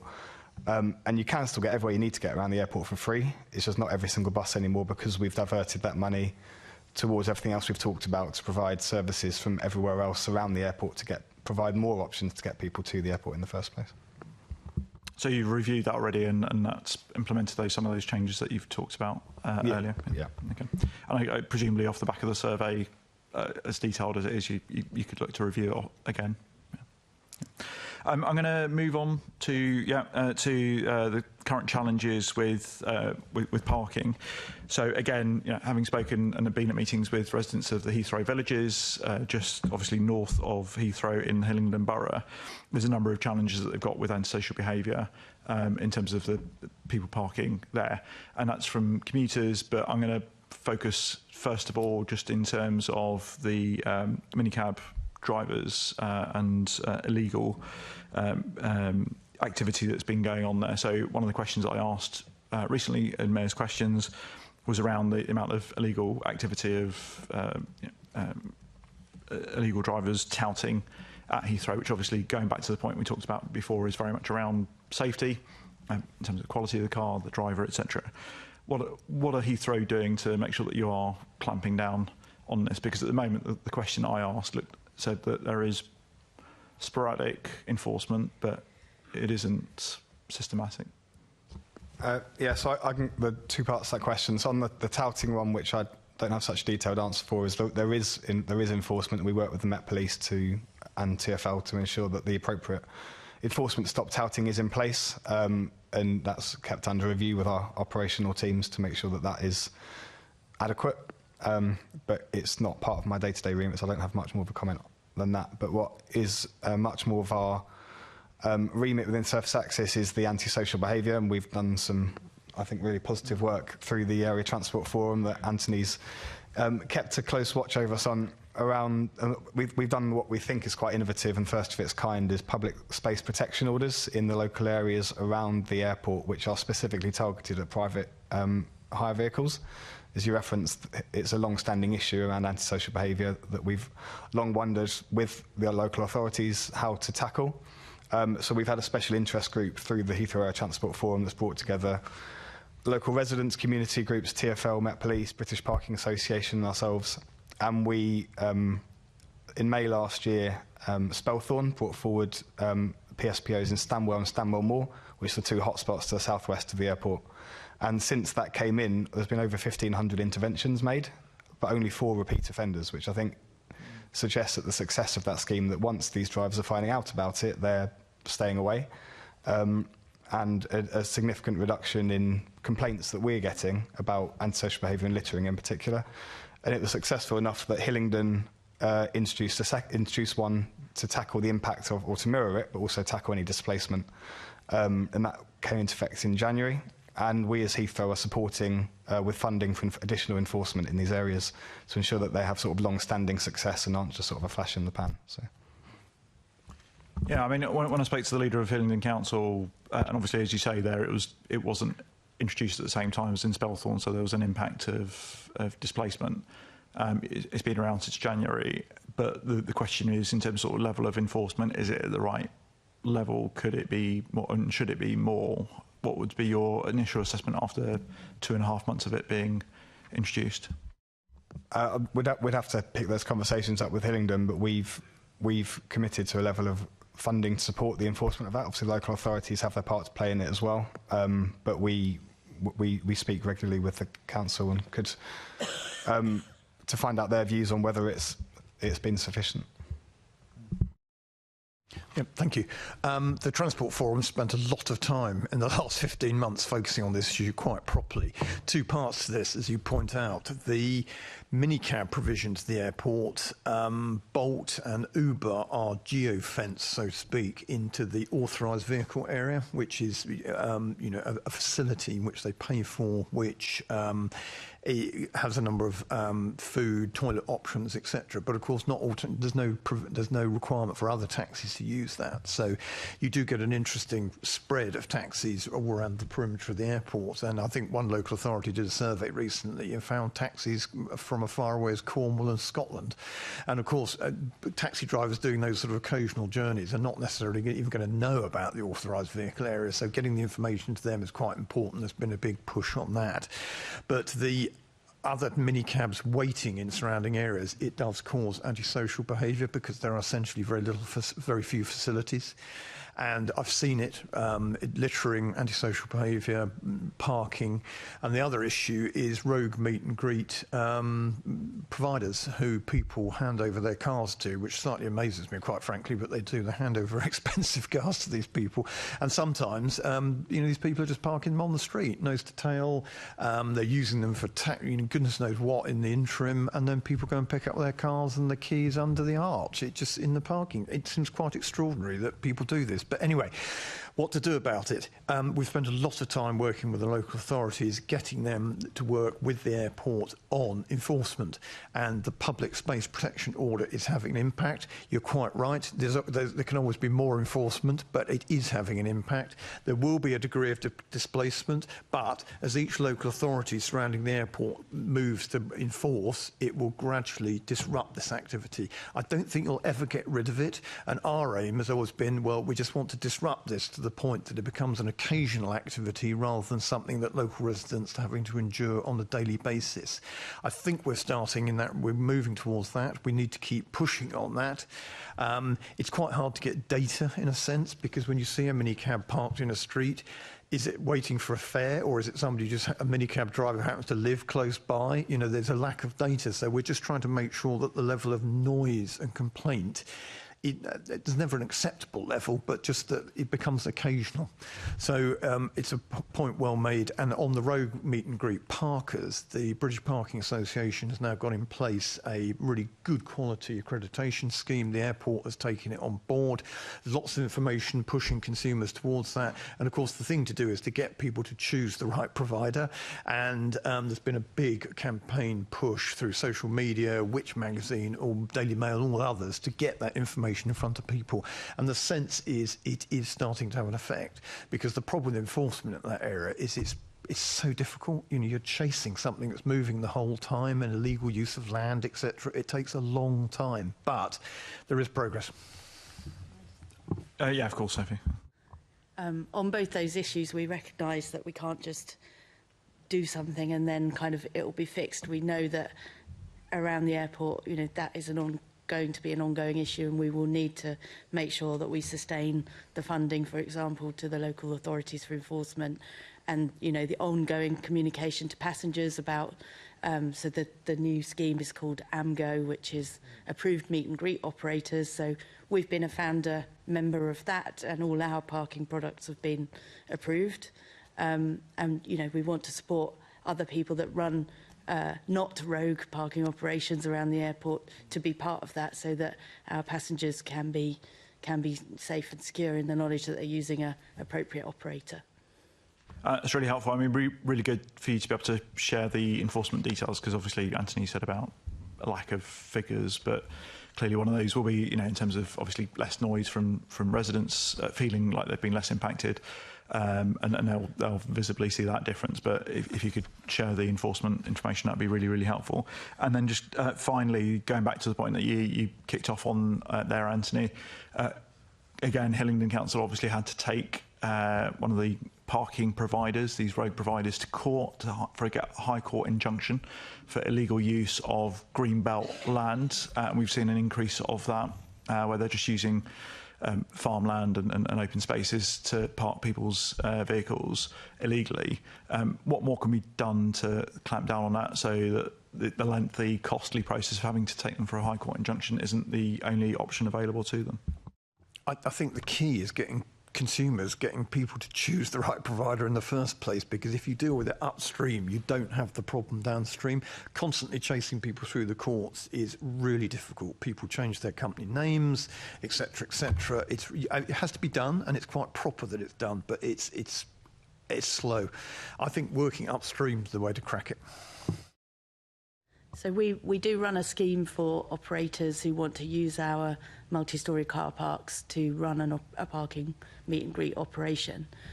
We do have kind of criteria that they need to meet to be able to have, for example, discounted use of the car parks to run their operation from. So we do have we implement our own standards, and if they fail to meet those, then that privilege, if you like, is withdrawn. But what we can't stop is, you know, people who just drive into the car park and use it. But yeah, so there's you need a combined approach of kind of what we can do in terms of controlling the operators that we interact with. But as Anthony said, the consumer information part of this is really important. And sorry, just to be clear, is it, you know, so on the BEAA and you know, so that sort of the formal providers and those ones that are approved, is there a very clear message at the start that says, look, you know, in terms of beware of these cheaper alternatives that actually, goodness knows what they'll be doing with your car during the period of time? So part of being part of that scheme is to be able to show that you're approved, and to give passengers information that they need to make sure that they choose, if not you, but an approved operator. Thank you very much. Thank you. And if we can do our bit to amplify that message, don't give your keys to somebody who's going to park it in a field at Heathrow Airport. I think that message comes from the London Assembly Transport Committee. Assembly Member Garron. Thanks. Just thinking about people who drive to the airport, and obviously there's the drop-off business and the drop-off charge you've introduced, but I'm also thinking about people who drive and use the short-stay car parks. I don't know what your thoughts are on that. Perhaps a question for you, Sophie, about whether you feel that that's about the right level, too high, too low, and what policies you might introduce in terms of changing the level of car parking that's available, or the pricing of the short-stay car parking, I mean. So in terms of what we would like our passengers to do with regard to sustainable transport, dropping off and picking up is sort of the worst option because that's the most traffic on the road. So parking is better. We've got a surface access spectrum that shows, you know, from a sustainability point of view and traffic and communities, etc. We want to move people along that. So a drop-off or a pick-up involves a journey there and a journey back to drop them off, and a journey there and a journey back to pick them up again. Car parking is only one journey in, one journey out, for example. So it's a fine balance. We want to offer passengers choice, and we know that Kiss and Fly is absolutely the most popular way of arriving at the airport for obvious reasons, because you're in a controlled environment. So we've got Quite the an unfortunate levers. phrase, that, isn't it? Kiss and Fly. Yes. So, well, so the pricing is a potential lever if we wanted to discourage that. I suppose what I'm thinking is, so I represent Croydon and Sutton, so we've heard about all of these, from my point of view, mythical rail services that exist in other parts of London where people can whiz in and out on a Heathrow Express, possibly at great cost, or an Elizabeth line. People in Sutton in particular aren't really enjoying any of that. There's an SL7, but other than that, a lot of, in terms of the options for people to get there, obviously driving is more practical, simply because otherwise you're going to have to travel in and then across. And so there's obviously a sort of unfairness element there. If you are going to pursue very aggressively making it much harder for people to park, or say very prohibitively expensive to park in order to encourage people to travel by train, not only is it a longer journey, but obviously if you're with suitcases, making multiple changes, which you would have to do to get there from my part of London, is obviously much less convenient than hopping on an Elizabeth line and just going all the way there. So how do you think about that, you know, that contrast, and in particular making sure that those bits of London that aren't well served by direct rail links into West London aren't effectively shut out? Yeah, so again, it's a well-made point, and we recognise that not every area of the country, let alone London, has a direct connection to the airport, and obviously we would love to do that. There is the SL7, so it does take a long time to get around London. But it's about trying to provide the best choice we can, and we do work hard to try and serve or provide, if not a direct connection, at least only an option with only one interchange, and we do work to try and model that. Obviously, a Southern Rail scheme in particular would be beneficial to South and South West London, and we do support that, and the challenges around delivery of that in particular, but we have consensus around a scheme that would deliver direct connection through South London. But we need to provide a balance, and obviously we recognise that the drop-off charge shouldn't be prohibitively high, but we also have sustainability objectives we need to meet, and we try to put that at a price that adequately meets the balance of that. But a drop-off, as Sophie said, Kiss and Fly, as it's known in the aviation industry, although we try not to use that term too often ourselves, is the most convenient method of arriving at the airport, and that's why there's a cost associated. I suppose the point, I mean, all that's well made, but obviously any of those new rails, particularly if it's a heavy rail scheme, that's at least a decade away from happening, if it happens at all.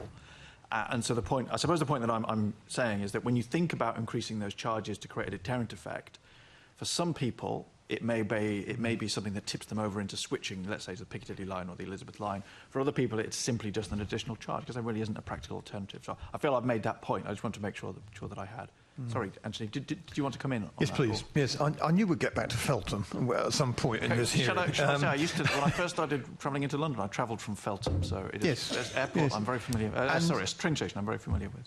I think there is. You're quite right, because there is a need for new rail schemes, quite clearly, from the west and the south, and there are quite well-developed schemes on the table, potentially subject to funding and planning, etc. But in the short term, bus and coach is going to provide quite a lot of the heavy lifting. But I think, you know, Feltham, you can access the airport quite easily, and of course there's connections at Clapham Junction, at Waterloo, and I think there's something to be done about improving the visibility of that as an option. It used to be a dedicated rail air link. You know, there's a plaque on the wall there which records that fact. It's not anymore. It's the bus services are part of the TfL network, but if you look at the tube and bus map, it doesn't give you any indication that Feltham might be a sensible way of getting to Heathrow. Last time I flew from Heathrow, intercontinental journey, I went on the G1 bus, followed, you know, all the way through on the 285 to get to another continent. It can work, but I think there's a need there for a real uplift in terms of publicity and in terms of making it visible to people as an option. And even when you get to the station, it's a little bit unclear in parts, which we're trying to do something about. But Croydon and Sutton, yes, it feels like a far-off place, doesn't it? Well, I mean, you can perhaps gather I'm quite familiar with those journeys. So even so publicity to me wouldn't help, because I know that I have to get a train from my local station to Clapham, a horrible change at Clapham with heavy suitcases possibly, a train to Feltham, and then the bus from Feltham. That's, you know, the alternative is chuck my suitcases in the back of a taxi and then chill for 40 minutes. You can see. I feel I've made the point, but I think it's important to recognise that there's a practicality point in terms of the options that people have that I just wanted to bring up. The short other point I wanted to make about railway, there was about taxis. I saw in your surface plan there was a thing about trying to match inward and outward taxis to try and avoid this dead mileage problem. That sounded like a fascinating technical problem, so I'm interested in what that looks like. Tim, can you give us a hint? It's not easy, as you say. So we are trying to work closely with private hire companies. We work with a company called Minicabit, who provide a dedicated Minicabit, as it says on the tin. It matches it's an alternative, I guess, to the Uber and Bolt and the standard players in the market. I'm not too close to how it works technologically, but the idea being that if a minicab has come in, the technology, the platform tries to match a passenger, tries to match the driver with a passenger who's looking to go the other way, so that the journey into the airport is then matched with the journey out, and you're therefore minimising empty vehicle trips around the airport. It's not one that sits with us directly, but we try and use our influence to work with minicab taxi providers to deliver this. But I think there's still a long way to go to make that a truly efficient service. Well, I was going to ask, so presumably that sounds like something that's effectively Uber or whoever are implementing within their own platform. So that's not something that's happening now. Is it a near-term thing, a distant pipe dream? I think it's probably a mid-term thing to make this more, even more commonplace. Again, it's not something that I'm truly close to, because a lot of the technology wouldn't sit with us, it would sit with the other providers, but it's an aspiration, and it's a topic we do discuss with minicab providers. Okay, interesting. Oh, I think it's a very good point. Apparently not quite. Yeah, it's a very good point, because it must be in their interest to get a fare on the way back, because nobody wants an asset that's not in use. It's the same with cargo. You know, you want your truck to be full and on the road the whole time. So it might be an interesting to find out a bit more from Uber and others as to why this is technically so difficult, because clearly they're very adept at technology and data, and yet this seems to slightly elude them. Yes, indeed. Okay, thank you, Chair. Just to say, I think Uber are already doing it. But not as much as we would like, I think. Understood. Okay, thank you very much. Thanks, Chair. Thank you. Over to Assembly Member Moema. Thank you, and good morning to all of you. I wanted to maybe start with Anthony, and you were talking about schemes, surface schemes that were on the ground, on the table, subject to funding. And so my question is about the southern and western rail links around Heathrow, and what conversations there have been, and I would appreciate just some clarity whether or not this is kind of focusing around the same scheme that the planning inspectorate said in 2016 there was no funding for at the time, whether those things are linked, the southern and western. But just, where we are with building those links, because obviously that's a huge bonus in terms of moving people around from outside of London as well.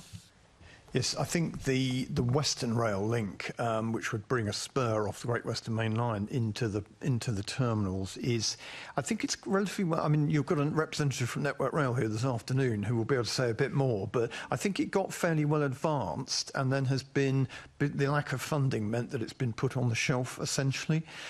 What's interesting is that the box at Terminal 5 is there. I mean, there's a quite extraordinary sort of hole in the wall at Terminal 5 in the underground where you go through this door, and there's this huge cavernous box ready to go, and provision was made for the future of extending those services, which is great, and we credit to those people that put that in place.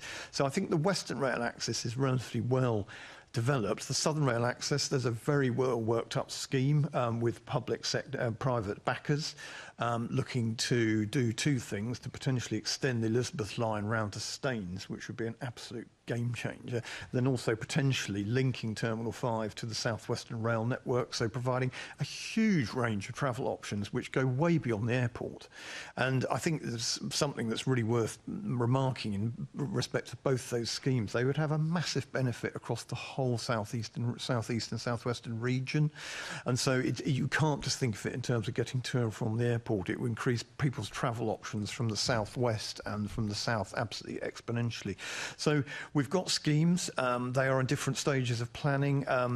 We are waiting for the funding. We're waiting for what might happen with the future expansion of the airport or not. But I think the current rate of passenger growth argues very strongly for thinking about these schemes going now, because even if we all rushed out today and started digging, it would be about 7 years before anything actually ran. So it's a real issue. Thank you for that. I'm just thinking out loud. So it seems like, as you said, there's a scheme in place, a proposed scheme outlined that was subject, and Network Rail had kind of costed that up, and you said that there are private backers. Is it still the case that who's funding this, I suppose?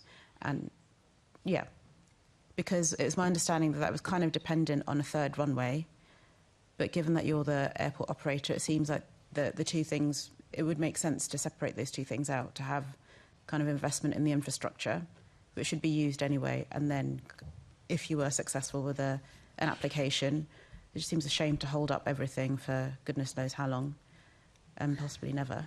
So the two schemes are separate at the moment. Western Rail is promoted mainly by Thames Valley Chamber of Commerce, who are the main promoters of that scheme. So when Anthony talked about backers, I think he meant promoters rather than funders, because we haven't got funders for those schemes, and government have made it clear that there is no government money for either of those schemes. The Southern Rail scheme, which we have worked together with Anthony and the Heathrow Area Transport Forum and local authorities to try and build consensus around one scheme, which we are close to doing, but we're not 100% there yet. But the majority of parties are behind the Heathrow Southern Rail scheme. That's promoted by a company called Heathrow Southern Rail. So they're both in slightly different situations. So Western, as we've discussed, had a design done, was almost ready to go to development consent order, but was kind of put on ice. And prior to that happening, government would have funded some of it. But that situation has now changed, and Heathrow Southern Rail has not reached that detailed design phase yet, so that would need to go through a bit more development to sort of catch up with the Western scheme. Okay, so you've got consensus around the Western one, HSRS scheme. So there's the Western Rail scheme is more developed. So I think if we were going to do a Western Rail scheme, it would make sense to do the one that's been designed. Yeah, we'd need to do a whole load of work around recosting that and updating all the information.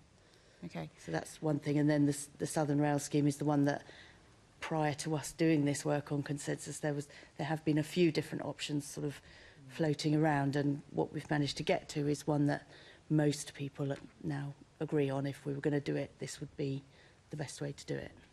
Okay, and what what financial commitment is Heathrow considering? Are you considering doing that directly, working with a consortium of potential investors to make that happen? So we support both the schemes. We need to do our work on expanding Heathrow and to understand what we need to achieve in terms of mode share. We have a constraint which is around the CAA's surface access policy. So currently, if we wanted to fund a whole scheme, we probably couldn't, because a lot of the benefits of both those schemes relate to, in part, benefits to airport passengers and also benefits to other people and wider economic benefits. And under the current arrangements, Heathrow couldn't fund the second pot. But you could fund a part of it?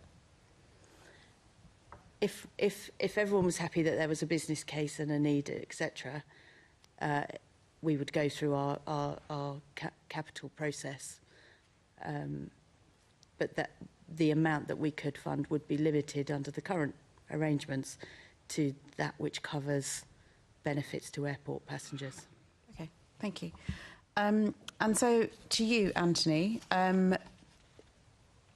is there anything about, or are there any elements of the Southern and Western Rail Link schemes that you see that you'd want to follow up with the Secretary of State for Transport or kind of any other ministers, DFT? I think only to continually make the case for them, both in terms of access to the airport and in terms of regional connectivity. I think both schemes are very strong. They both have very good business cases. They are buildable, they are doable, and there's a clear need. So I think clearly, in order to get them funded, the public sector would probably have to make some commitment about how fares are allocated in future to make sure there's a kind of income stream to support some of these things. So I don't think the money's going to come completely from the private sector, so to speak. It's complex, but in terms of making Heathrow a fully developed kind of hub, not only for airport passengers, but more broadly in terms of the potential of the surrounding area, these two schemes are very, very strong schemes and have very positive business cases. So just continuing to bang the drum. Okay. And my final question, just wondered, what is the actual figure, kind of the notional figure, the cost for both the Southern and the Western schemes? Yeah, we would probably have to come back to you in writing about that. The Western costing hasn't been done since 2018-19, so it's wouldn't be up to date. Okay, but in 2018-19, it's just to get an idea. I don't have a sense of how much this is costing. So these schemes cost low billions to do.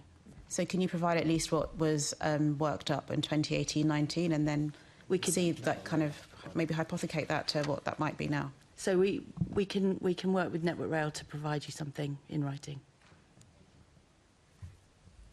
Thank you. We may ask that of Network Rail later. No spoilers, Network Rail. We might do.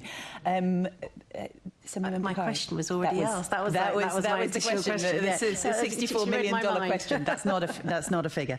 That's not an official figure. Assembly Member Mahfouz.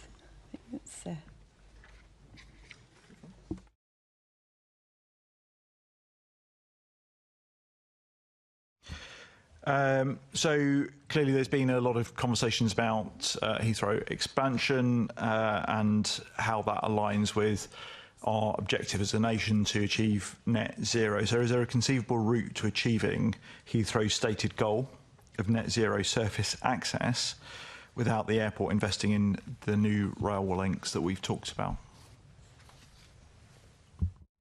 So we need to do the work which we are doing currently. The government has set the timeline of the summer for our for proposals to come forward around expansion, and we've already started doing the work around the impact on transport and road networks and etc. around the airport.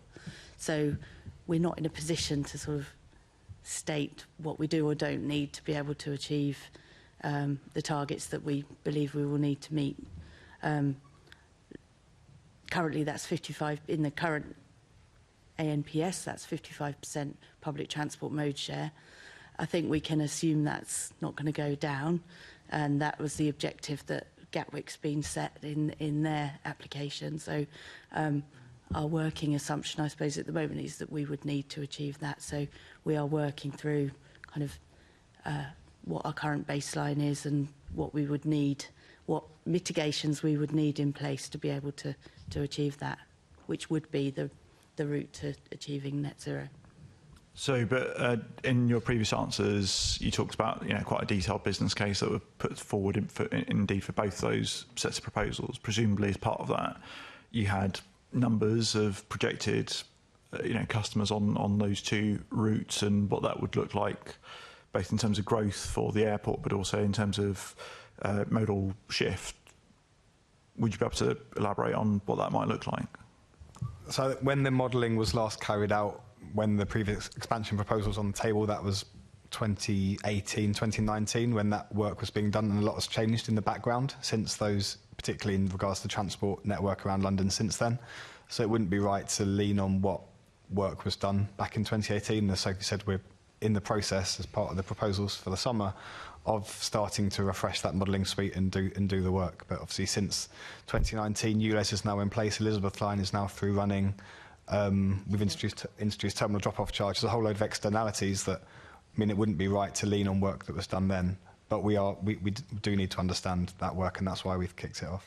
Although apparently Elizabeth Line's offered 0% on that. So, but okay, Anthony. I think even if you assume that the current rate of electrification of vehicles continues, I think if you just look at the traffic figures for the M25 and the M4, it's very hard to imagine a quantum leap in passenger numbers without there being some sort of really big alternative, because I think the current figures are about a quarter of the traffic on the motorway network, let alone the local road network, is airport related of various sorts. And there's not, best will in the world, there's not going to be a massive expansion in road capacity in and around that area. It's pretty crowded already. So I think you are talking about a step change of some sort. And sorry, I think it was Sophie you mentioned earlier about, and clearly there's going to be a split in terms of the costs between Heathrow contributions and private contributions, and clearly the public sector would have to contribute something towards this. But you talked about there being other beneficiaries to extending these lines to Heathrow beyond the customers of Heathrow. I'm not sure who would be travelling to Heathrow on these extended lines other than people who either work there or are travelling from there. So who would be these other beneficiaries? So with reference particularly to the Southern Rail scheme, it would create links for passengers not travelling to the airport. So that would be a benefit, as Anthony was saying, for the southeast of England. But it would create new journeys that people could do in that vicinity that doesn't entail going to the airport. That's because the wider plans include wider expansions and extensions and so on. There's a whole host of sort of wider economic benefits that would come from the schemes that we'd be working through. But obviously, the Southern Rail, or both Western Rail and Southern Rail, would both provide resilience to London's transport network as well, in terms of providing an alternative route through into London. So that there's a whole array of alternative benefits that that can be attributed to non-airport related users. Yeah, I mean, I think I'm conscious of time, so it'd be just really good to see some more, get more of that business plan details as to what that modal shift looked like. I appreciate this is pre-COVID and what have you, but it'd be really good to see more of that. Thank you. Thanks. Assemblymember McCartney. Thank you. I want to stay with this same topic, but look about what it would mean if a third runway was built. Last time the third runway was floated in 2016, Heathrow Airport committed to ensure that the number of airport-related vehicles on the road would not increase if a third runway was built. Is that likely to be the same promise again this time round? I think it was a pledge, and it's an objective that we would continue to strive to achieve. Okay, but obviously a third runway would result in increased passenger numbers. And so we've talked a little about the Western Link and the Southern Access rail links. TfL, I know, are concerned around the Elizabeth line and the Piccadilly line capacity as well. I mean, is it Heathrow's view that those would need to be in place to accommodate the increased number of passengers and to meet your targets for non-road traffic? So I'm going to say the same thing again, I'm afraid, but we're working on our proposals for the summer. We need to work through what actions we will need to implement, what projects and mitigations we'll need to implement to achieve a third runway in a sustainable way. We're already talking to Transport for London. We're working through with them and National Highways kind of how we will work together on developing these plans. So yeah, we'll work closely with TfL on working through the modelling. We're working with them to have access to their modelling suite so that when we're discussing things with them, we're all talking in the same language. And so we're starting from a baseline of at least agreeing the facts. So we work closely with them, and whether or not we need to improve capacity on Piccadilly line or Elizabeth line will be part of what we consider. Okay, thank you. Can I turn to Anthony then? Because I note that your board's 2020 report about the Heathrow expansion position statement said that with regards to the Southern and Western Rail and the full Piccadilly line upgrades, not the current upgrade that's taking place with regards to trains, but the full, including the track and signalling, you stated that it is essential that significant expansion of the airport should only be considered alongside a clear commitment from government and Heathrow Airport Limited to provide new high-capacity rail access to the airport. Is that still your board's view, and what actions or what work are you going to be undertaking if the third runway proposal gets legs, as it seems to be doing again? Yes, that would still be our position. In terms of action, clearly, we're not a body with power. Yeah. There's plenty of other people with all the power in this respect, but our job is to look at what the airport and others are proposing and to critique that and to just assess the suitability and the capability of what's being put in place. And I think all of the discussions about expansion must be predicated by discussions about how on earth people are going to get to and from the airport, including cargo, of course, which is, Heathrow is a highly successful cargo hub, and more planes probably means more cargo, and so that needs to be in the mix as well. Thank you. And has your forum been content with the past, I suppose, proposals from Heathrow with regards to public transport upgrades and so forth, and particularly their, I'm not going to say reluctance, but concerns about how much they should fund it? Broadly, yes. I mean, obviously, you always want more, and but we at the back of our minds there's always the recognition that Heathrow is a business. At the end of the day, it has to make money, and if it doesn't make money, none of these good things happen. And so there's all sorts of trade-offs and balances that have to be made in all this. But I think you're absolutely right in terms of the government's commitment about sustainability. Clearly, something has to change in a big scale in terms of surface access for the airport to come anywhere near meeting the government's commitments in that respect. Thank you. And perhaps if I can just ask my final question to Heathrow, and that's obviously discussions with government have started at an early stage, but there does seem to be this tension between perhaps transport and growth and the environmental issues with regards to it. Are you at the heart of those discussions, and how are they progressing so far? So we're working through our proposals. Our objective is to make sure that any expansion at Heathrow would be done as sustainably as possible. So that would be our approach in those discussions, but I can't really comment further than that. Okay, I'll leave it there then, Chair. Thank you. Thanks. Assemblymember Curry, did you have a follow-up? Yeah. Thank you. Thank you. Heathrow is not the only airport that's looking into expansion plans.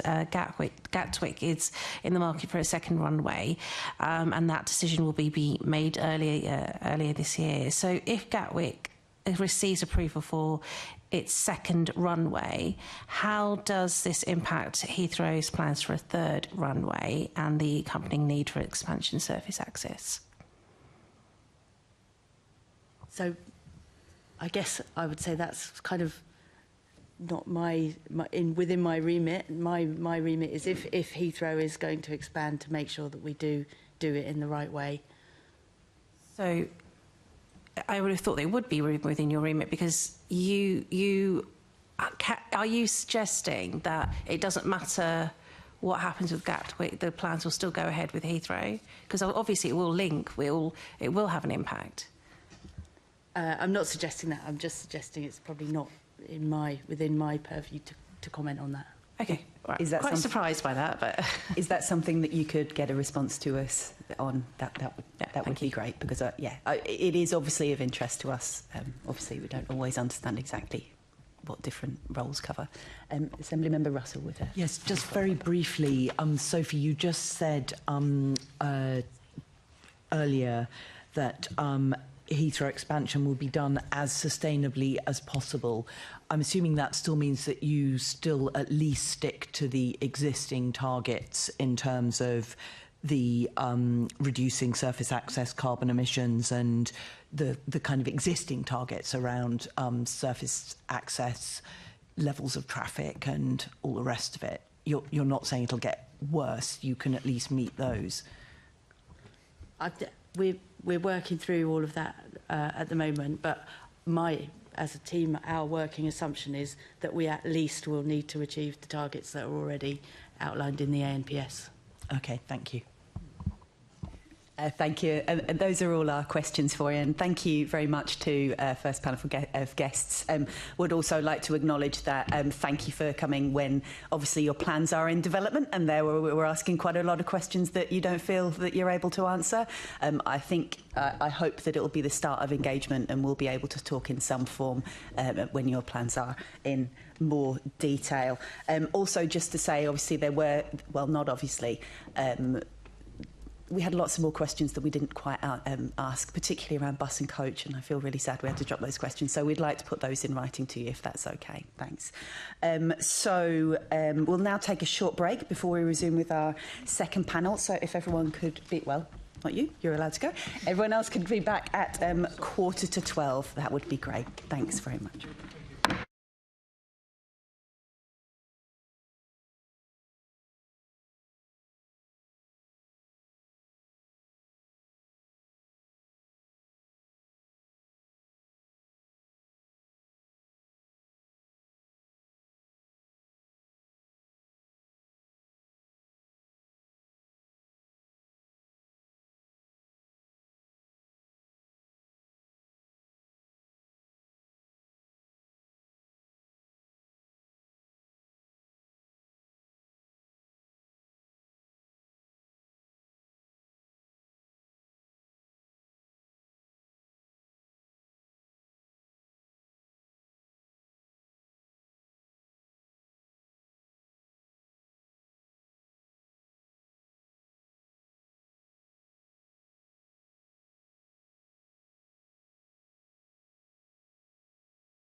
Welcome back to today's Transport Committee meeting and our discussion on Heathrow Airport surface access. I would now like to welcome our second panel of guests, Christina Calderato, Director of Transport Strategy and Policy for Transport of London. Welcome, Christina. And Marcus Jones, Route Director, Western Network Rail. Welcome, Marcus. So I'm going to pass over to the first question to Assembly Member Lord Bailey. Thank you, Chair. Good morning to our guests. Do airport passengers using public transport to travel to and from Heathrow have an impact on non-airport passengers? I say this because I live on the Elizabeth line, and you regularly have to dodge suitcases that are rolling up and down the aisle because the trains are great commuter trains. They're terrible traveller trains, if you see what I mean. But is there other impacts that travellers going to the airport have on travellers who are not? Yeah, it's an interesting question. So I think, yeah, as you say, everybody's kind of sharing those services. And I think when you look at public transport services, rail, bus, you've always got a kind of combination of users who are going to be using it for different purposes, you know, whether it's leisure or work, or in this case, as you say, holidays. And there's a luggage element, obviously, that comes with trips to Heathrow that is kind of quite specific for that journey purpose. So, yeah, I think when you're looking at those services, and we know that there is crowding on that the Heathrow bit of the Elizabeth line because of passengers travelling with luggage. So there will be an impact in terms of those airport services will have more of that luggage on them. And I think that's something that we need to think about when we're considering what kind of capacity we need when we're looking at airport enhancements, because it does obviously bring more passengers, but also with particular needs, different types of travel, baggage, luggage, space constraints, I guess. And the other piece, in our briefing, it took Heathrow were able to reduce their contributions, saying that the Elizabeth line wouldn't have an impact on the amount of, would have a very small impact on the amount of people who travel to Heathrow using the Elizabeth line. Are you seeing that? Because getting to Heathrow, I live in the east, getting to Heathrow on the Elizabeth line is an absolutely fabulous idea, so I can't see how Heathrow were able to sell that to people. Yeah, so I think when you look at the mode share of, and this is based on Heathrow's passenger profile surveys, the Elizabeth line is taking 16% of passengers, so it is taking it has really added a lot of capacity, and we're seeing that, you know, in the numbers and the people travelling. So that has kind of made a really big difference to the capacity. So we've now got 22 trains every hour between the airport and central London, and 6 of those are Elizabeth lines. So yeah, it certainly has added capacity, and we can see that a lot of those customers are using the Elizabeth line to access the airport. I think someone needs to point out to Heathrow that that is happening, it's added to their capacity, and they should have paid more. Back to you, Chair. Thanks. I just need to clarify though, but it's about the number of passengers overall using Heathrow, not the ones coming by the Elizabeth line, which definitely will have. But I think it is interesting because obviously we know Elizabeth line introduction of that has just increased the number of people travelling. Full stop. It's not just all transfers. So I think it is a live question, but I just wanted to. In case we get a. Thank you, Chair. In case we get a. Thank you. That's why you're the Chair. From Heathrow. Assembly Member Prince. Thank you. Notwithstanding what the Chairman's just said, and I thank Lord Bailey for asking half of the question I'm about to ask. Yeah, well, I was going to ask you, have you done an assessment, which clearly you have, on the proportion of people that use the Elizabeth line and the Piccadilly line travelling to the airport? You've pretty much answered the first bit regarding the Elizabeth line, but have you done it same sort of capacity issue on the Piccadilly line at all, please? Yeah, so Heathrow has its own kind of mode share targets and that it's trying to reach. So it's got a passenger profile survey, so that's looking at departing passengers. So the figures from December 2024, taxi and minicab 28%, private car 21%, Elizabeth line 16%, Piccadilly line 15%, National Express coach 5, Heathrow Express 4 and local bus 3. So you can see the kind of, there's quite a chunky weighting in there. Yeah, no, I'm grateful for that. And did you have a figure before the Elizabeth line? I don't have that here. I'm sure we could try and find it from their surveys, to see what the difference is. I suspect more on the Piccadilly line, but not the combined, what's that, 31%? Well, and I think probably from Heathrow Express as well, because that was your premium quick rail service, if you like, and the Elizabeth line's kind of... And do you feel that passenger demand for Heathrow is at a manageable level for both the Piccadilly and Elizabeth lines? So I think what we can see, as I mentioned briefly earlier, is we are seeing crowding, particularly with the luggage issue, on that part of the Elizabeth line. So I think we could certainly do with continuing to enhance capacity. And that's something, again, we'll need to look at. We could run more trains on the Elizabeth line, but we need to make sure that we've got the infrastructure can cope with it, both in terms of the rail lines and platforms and at Heathrow. But certainly we're going to continue to see growth and demand, growth in that demand. As a frequent user of the Elizabeth line, but very occasional user of the Elizabeth line to Heathrow, we do have the flip-up chairs in parts of it, but I think the configuration where you have the sets of fours do really constrict flow through the carriages, but I'm not sure whether you can do any much about the configuration of the carriages now. Don't bother to answer that.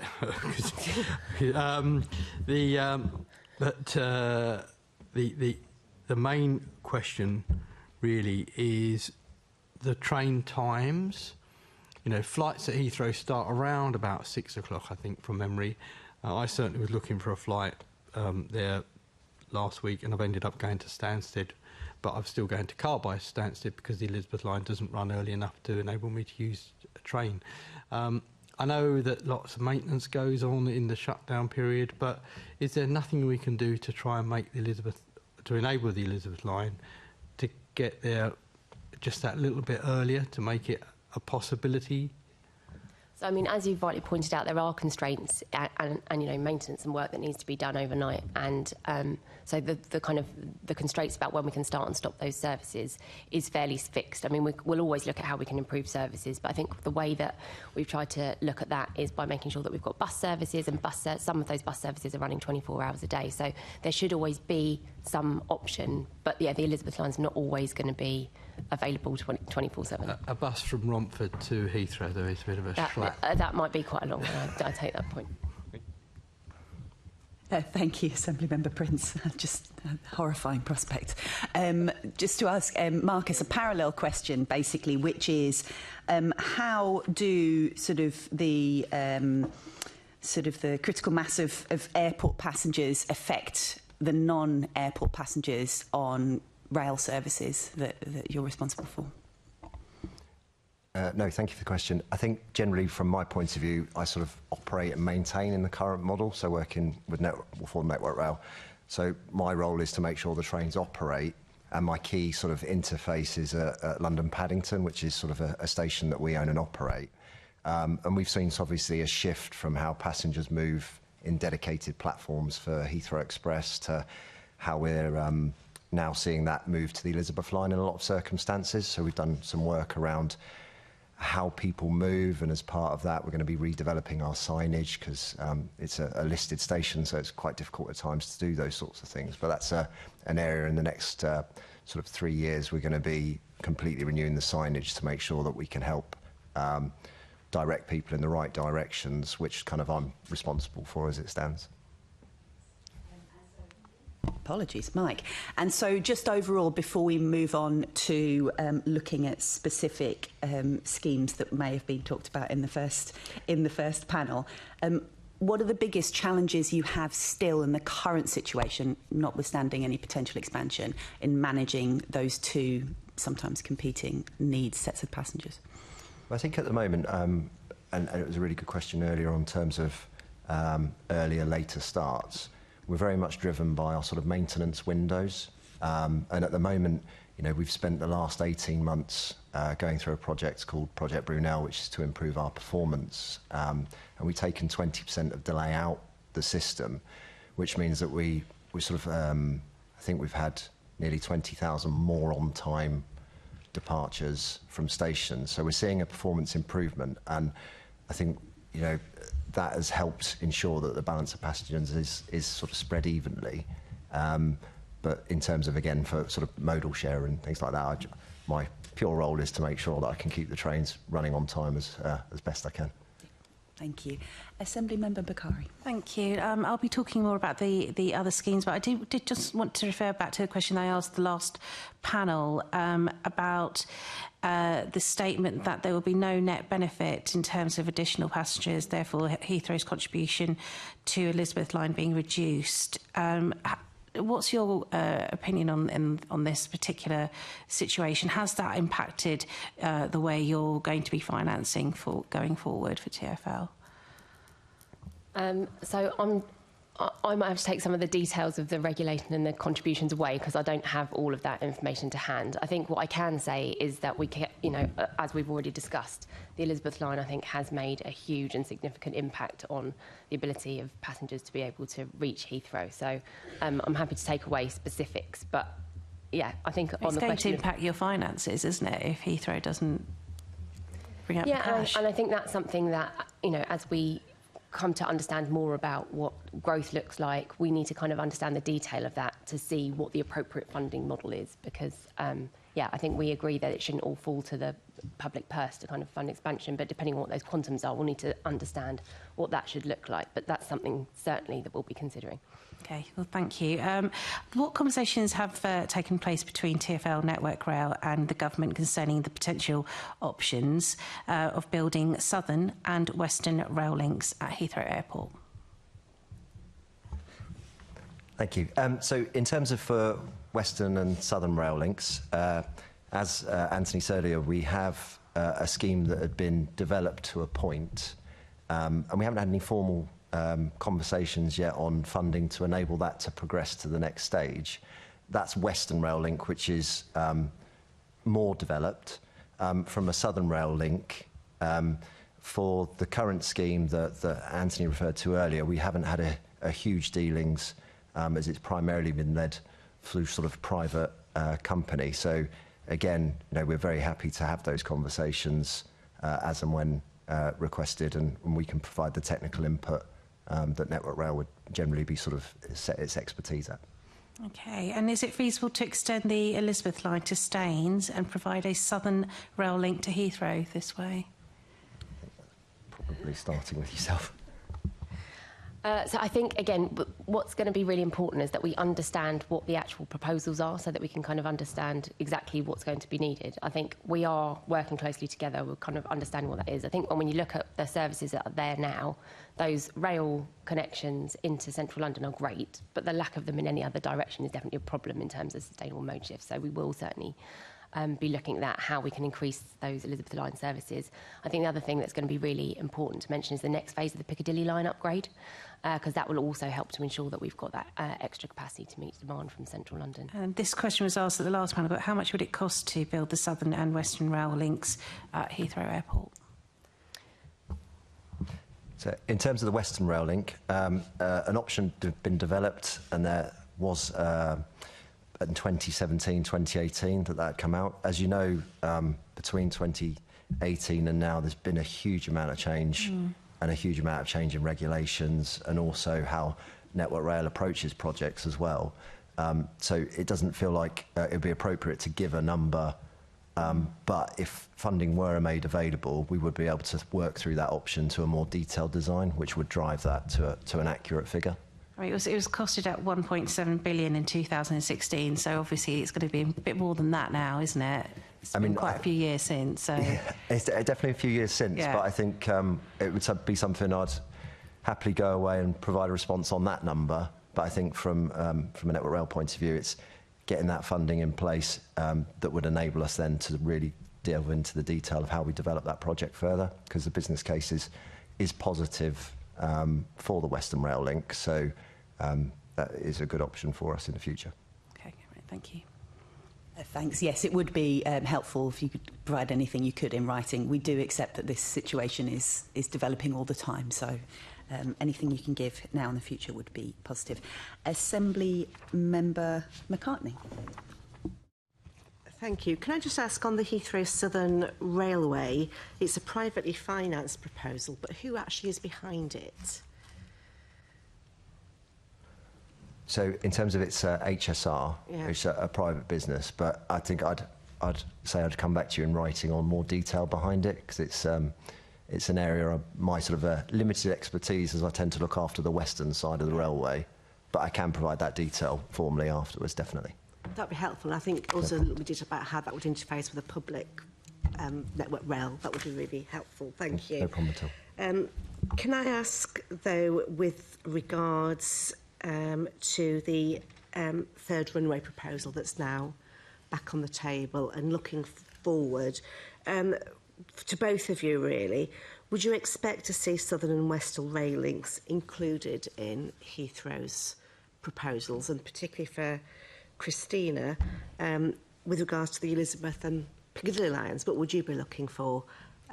You've talked about, the full upgrade, which is the track and signalling as well. Is that something that would be part of TfL's request as well? So I think sort of similarly, it's quite hard because we don't have any proposals and actual designs that we're responding to. So the specifics of this will have to kind of evolve, and we'll respond to that when we can see it properly. But I think what we can see now is that any, expansion of that nature, I think previously when it was looked at, the third runway and the terminal capacity increases could increase those trips by kind of 50%, which means we would definitely need to be looking at significant investment, and particularly in rail. And I think, again, really good in one direction, less good everywhere else. So we would be needing to look at what that kind of rail connectivity would need to be. I think in terms of Elizabeth line services, yes, we definitely want to see those increased as well, which is both about trains, but it's also about infrastructure. And then in terms of the Piccadilly line upgrade, so we've got that phase 1 now. That's a change since last time, so we'll have that new fleet. But to really take advantage of what that can deliver, we need to have the signalling upgrade. That will enable us to have the extra trains. We need the Holborn station upgrade. So that would definitely, again, all need to be unlocked to give you that extra capacity that you'd need to kind of cope with that level of passenger increase. Okay, so you are in effect saying that unless we have the full upgrade on the Piccadilly line, it would be unsustainable to develop a third runway at Heathrow. I think it's probably based on our understanding now. Again, we'll have to look at what the actual proposals are. But yeah, I think based on the kind of that level of uplift, we would need significant investment in those services. Thank you. I don't think I need to ask any more of my questions. I think it's all been covered. That's fine, Thank you. Assemblymember McCartney. Let me know if you change your mind. Assemblymember Garrett. Thanks. Christina, on the TfL submission to the Heathrow expansion consultation in September 2019, one of the... it's not a quiz about what you put. I'm going to say what you said. You said that the lack of rail access from the south and the west fundamentally undermines Heathrow's ability to secure mode shift from those directions, which I don't know if you saw earlier, but I was pointing out to Heathrow earlier that it's all very well them asking people to come by rail, but certainly for people in my part of London, down in Sutton and Croydon, and I would think other places as well, there isn't really a direct train, so there's lots of zigzagging. Has anything changed since then to alter TfL's assessment of that? So I think this is, I'm going to be a bit like a broken record. This is kind of what we'll need to understand when we actually have proposals that we can respond to. Obviously, things have changed since then. So we have got the Elizabeth line now. We have got the first phase of the Piccadilly line. So there have been changes. We've been investing in buses. We've got the Superloop, which will kind of, take some of those trips that you're talking about. I should say we pioneered that, of course, with the X26. So although it now is called the Superloop, it's been the X26 since. It has, although we've uplifted the frequency as well. But yes, so... I'm not criticising, it's a good service. No. So there are things, there have been improvements since, but I think, nevertheless, there will need to be further investment, and I think the rail investment and the need for additional rail connectivity is going to be absolutely key. So yeah, things have moved on since then, but we'll need to kind of revise exactly what that looks like, because we have had some of the improvements, but yeah, more would definitely be needed, particularly in that rail connectivity. So obviously these things take a long time to deliver, from first conception all the way through all the various stages till there's actually a train running with people on it. What is there at that early conception stage that might make any substantive difference in, obviously I'm particularly interested in Croydon and Sutton, but any part of, particularly to the south, I think rail connections from the south are much less good. Is there anything on the drawing board or in the thought bubble above the people's heads that might possibly make a difference? Well, I think sadly I'm sort of on this dedicated to the western route out of Paddington to Cornwall, but in terms of the Southern Rail Link is one that is at a very early stage of development. The Western Rail Link is more developed to the point that, as I said previously, in terms of if funding were available, we would be able to go into a far more detailed design option that would enable us to sort of deliver a scheme in a modest time period. So, but from a Croydon point of view, I'm afraid I couldn't really help, I'm afraid. So the Southern Link would go to where? Where would that connect? I can come back to you with that. I mean, Anthony mentioned sort of a couple of the proposals earlier with the Southern Rail Link. So is that Southern with a capital S or Southern with a lowercase s? Like, is it Southern Rail or is it just a railway line to the south? Is that what we're talking? It's just a railway line into the south, yeah. Christine, are you aware of anything on the drawing board or possibly in the ether that might, 20 years from now make it easier to get from Sutton to Heathrow? I'm afraid I don't have the specifics, but I think when we're talking about that access, I think looking at the connectivity to like Surrey and Hampshire and making sure that you have that connectivity in is what we really need to see. So we'll keep talking. Okay, so that's not wildly optimistic, I suppose. Thanks, Chair. There might be a bus. Thank you. May not have the answer to this, Marcus, but do you have any assessment of why the Western Rail Link plans are so much more developed than the Southern one? I accept you'll probably have a bias there, but is there any? Just in terms of bias, it was, as mentioned by Sophie earlier, it was sort of championed by the sort of London Chamber of Commerce, and it was developed and seen as a very positive business case which enabled it to continue going forward. The decision was taken as part of the pandemic to pause that, and then obviously ever since then it's been then taken to cease it until a point of which funding is available to enable us to restart. But I could probably go and get more detail as to why it had been more developed formally, but I believe it was just that it was seen as a very positive business case that enabled it to continue going forward, and that was based on Heathrow pre-pandemic levels. Thanks. Yeah, if you do find that there's anything, substantive that, on that, then it would be really helpful to hear that. Assemblymember Russell. Thank you. My question is for Christina. When proposals for airport expansion were last in discussion in 2018, TfL found, and I quote, the various public transport infrastructure interventions alone to be inadequate. So to ensure that there would be no increase, would be inadequate to ensure there would be no increase in highway traffic. Has anything changed since then? So, I mean, there have been some changes in terms of, the enhancements that I've already talked about. But I think what's not changed is that it would still be our position that we would need to have sufficient investment in public transport alternatives such that we didn't see an increase in highway trips. And also, I think we need to make sure that those capacity enhancements on public transport aren't just those that are already planned for background growth and that we need to support additional housing and growth in London. So we need to make sure that any growth that's kind of driven by airport is sufficiently kind of catered for in terms of new investment in new capacity. So you're talking about new projects that aren't even on the table at the moment, do you mean? Yeah, so I think we're talking about the rail access, particularly Western and Southern. I think we'd need to see more coach connectivity, buses and coach connectivity would need to be enhanced as well. Has a role to play, but the rail is kind of really key. And then we need to think about what the impacts will be kind of on the highway as well. So it really will need to be a kind of holistic package that we'll need to look at again in light of whatever the new proposals are, look at what's changed since the last time that we looked at this and come up with a kind of refined idea of what would be needed and what the cost of that would be. Okay, so when we were speaking in the first part of this morning's meeting with our first panel, Anthony Smith from the Heathrow Area Transport Forum said that there was going to be a sort of step change difference required.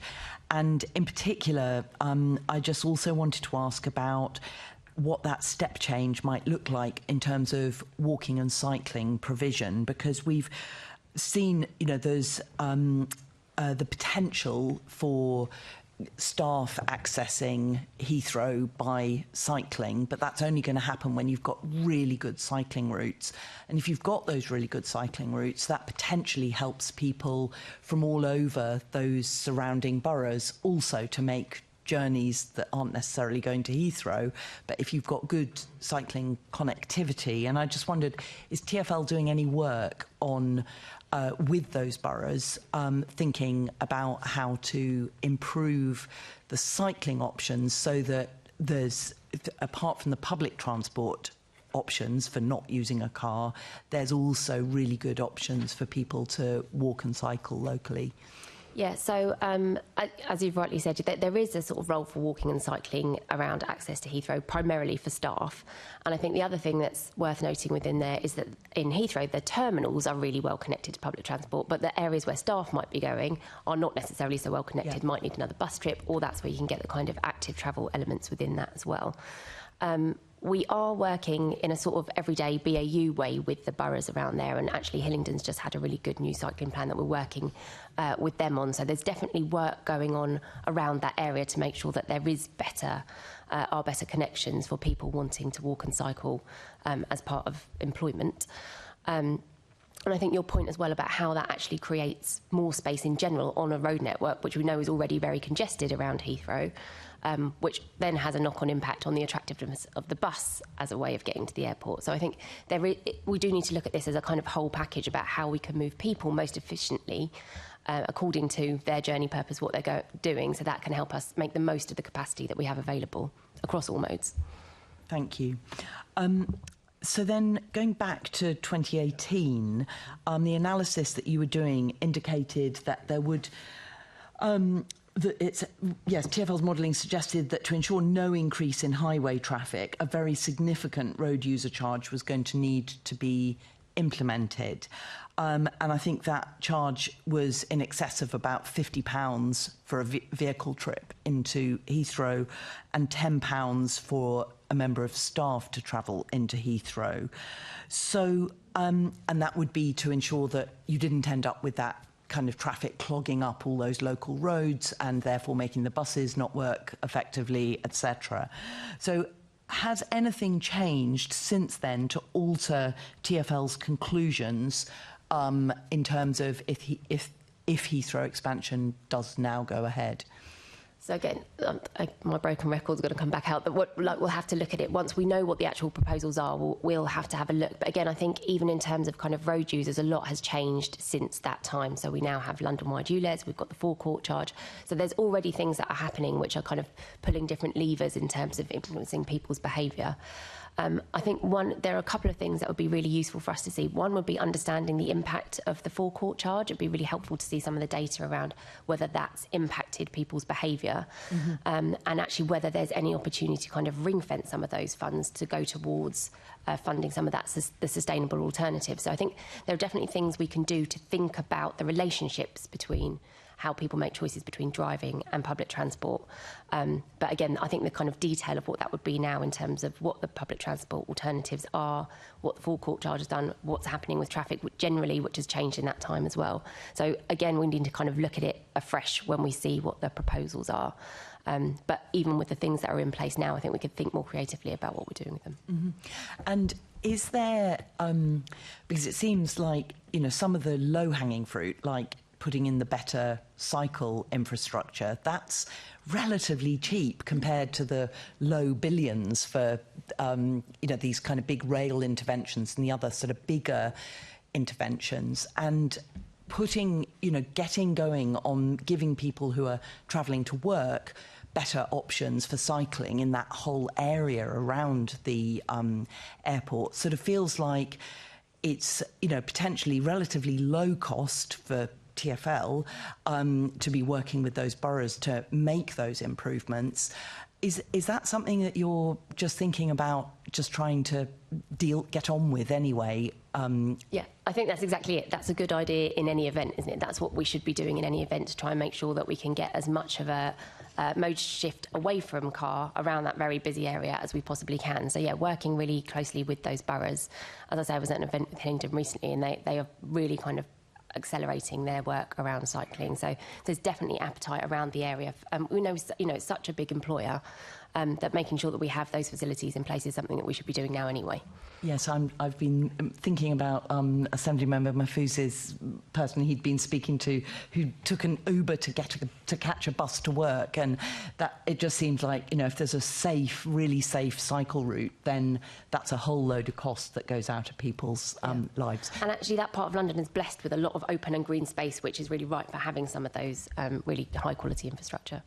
Great, thank you very much. Thanks, Assemblymember Mahfouz. Thank you. Although, yeah, just to point out on that sort of journey, because it's in the middle of the night, obviously, you know, some of those lovely, gorgeous journeys that you could take through open spaces obviously aren't available because it's absolutely pitch dark, and you'd have some pretty amazing lights to be able to get through, and then you'd have to look out for the dogs that always run out in front of you. But anyway, putting that to one side, I'm just going to come back very quickly on the rail point, actually. So at the moment, obviously, you talked to Christina about the additional trains that are going to come to the Elizabeth line. We've got 10 lined up, and we've got the Commissioner who's already said that he would like to see more of those going to serve T5. At the moment, we've only got 2 trains now that serve T5. Clearly, that, you know, I guess sort of just confirmation from yourself in terms of that is something you're looking to prioritise when you get those trains coming in.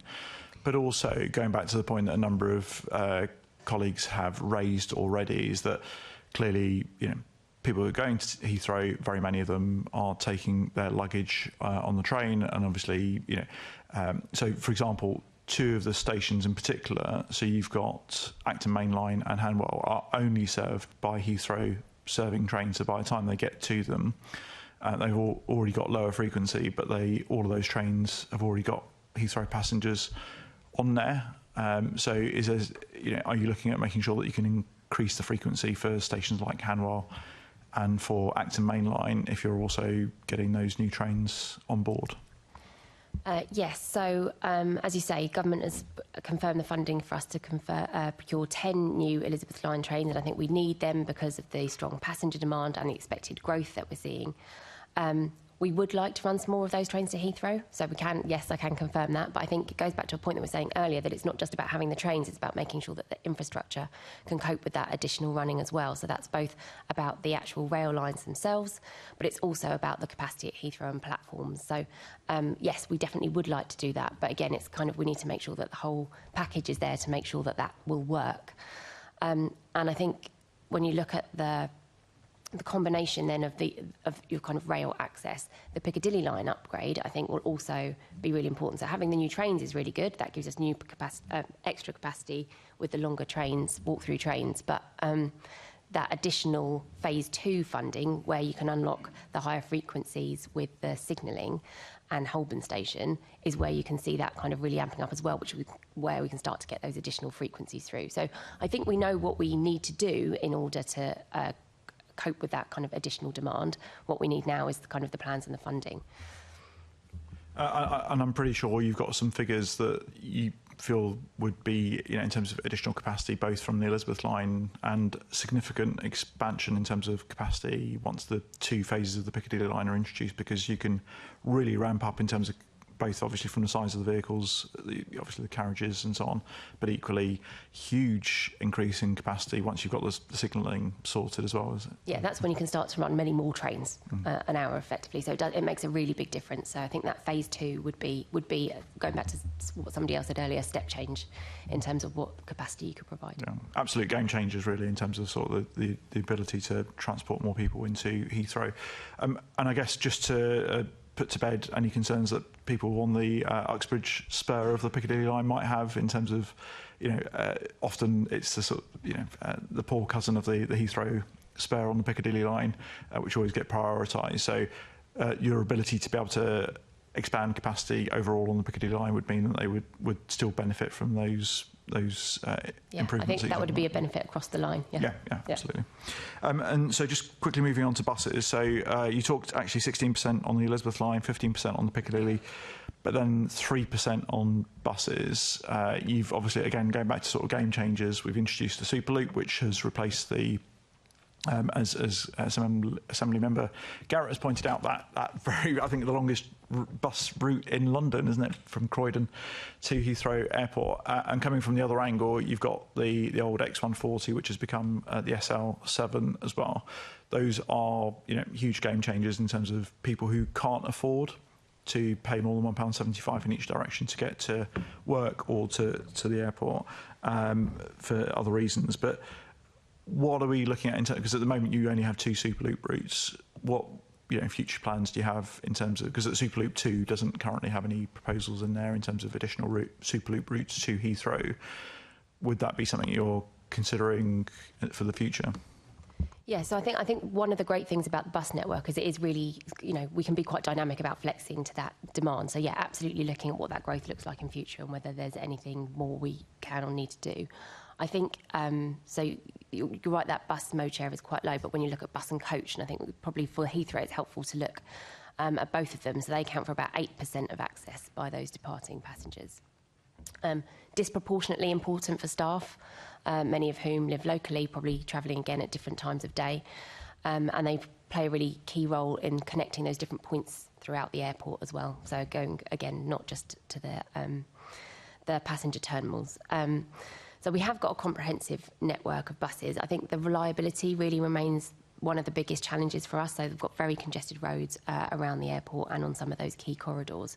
So again, that's where it's kind of looking at what the whole offer is, so that we can provide those really attractive alternatives to get people off of those roads, so that the buses can be a bit more, those journey times can be more competitive and more attractive and more reliable. So yeah, absolutely, that is the focus for us, is kind of making sure that we have the right connectivity in, and we're doing everything we can to make sure that they are competitive and attractive.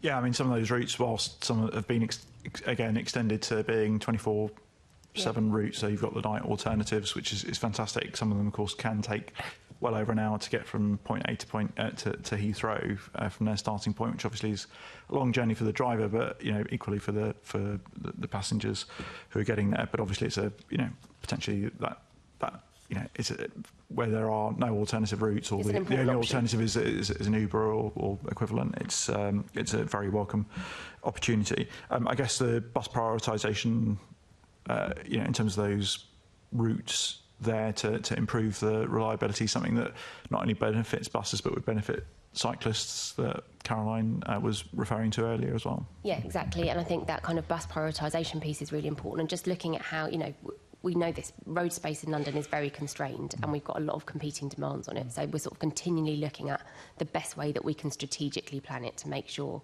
that we have kind of our essential traffic moving as efficiently through that network as we can. And a point I was making to the earlier panel in relation to the free bus travel that was previously on offer for effectively sort of the ring road around Heathrow, where you could go to and from Bath Road for free, which is amazing for anybody who's staying at one of the hotels at Bath Road, but not particularly great for anybody else who's commuting to or trying to get to Heathrow. As I understand, obviously Heathrow make a contribution towards that free bus travel. That's been reviewed previously. How do you feel like we could be better using that contribution towards subsidised bus travel in West London? Yeah, so we do. We work with Heathrow actually about across a range of things where they contribute kind of small amounts to making sure that we have service that we can run that support their staff. So that's something that's a kind of live conversation, and we can keep having. Again, it's one of those things that we can flex according to need. But yeah, really open to continuing to talk to Heathrow about what additional services or support they might need that they can help. We can work with them to fund. Yeah, I mean, going back to the example I used earlier was somebody, young lad, first job, going into Heathrow, and obviously on a low paid job, but whilst there was a relatively low cost bus for him to jump onto, the reality was that he was having to get an Uber to get to that in the first place, so it doesn't make it a low cost option in the first place. More contributions from Heathrow towards particularly those night journeys, and if we're going to be encouraging more women to have safe journeys to do those sort of night shifts at Heathrow, we've got to be able to make sure that they've got safe routes to go to. Is that something that you feel like we could be asking more from Heathrow on? Yeah, I mean, it's probably not for me to speak for Heathrow in terms of, you know, what their offer is in terms of staff and paying for travel or contributing to travel.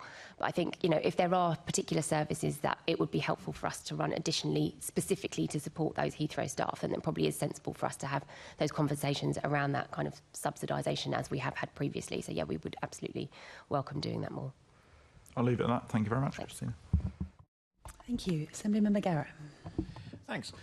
Just on that business about the relay journey of, you know, the Uber to the bus and then the bus, if you could replace that with a bike, obviously the worry would be whether your bike would still be there when you got back. Sticking with buses, though, obviously long before it was an SL7, it was the X26, and I've been an advocate of more and better routes like that. Back when it was still the X26, there was an X26 route review that TfL was undertaking. I assume to look for ways to speed the bus up for bus priority measures and possibly also to improve pedestrian safety at points along that route. It just seemed to disappear, and the fact that it never was reborn as the SL7 route review makes me think that perhaps it's long gone. Do you know what happened to it? Is it coming back? I don't know about that. I can go away and find out about it. I do know that, like, as part of the Superloop planning, we're obviously kind of looking at how we can best route and do the prioritisation, but I don't know if that specific piece of work morphed into something else. I can go and find out. OK, thank you very much. Thanks, Chair. Thank you. And I've got some questions about money. Starting with Christina, in 2017, TfL estimated that £10 to £15 billion of investment in surface access would be needed to enable a third runway at Heathrow. Now, I do appreciate that you're waiting for additional plans, but if nothing changed in the plans, obviously they will, what would that figure look like in today's prices? Yeah, so we would need to look at it again, but I think that sort of 10 billion is probably the right sort of ballpark estimate. I think that's probably what we think, is that that's probably still around the right sort of quantum to kind of have as a starting point, or at least to kind of bear in mind. So yeah, you're right, it was 10 to 15. Some of those things have happened, you know, some of those improvements have been made now, so that will change things. Today's prices, again, will be a sort of another element to consider. So we'll need to do that all properly when we see what the proposals are.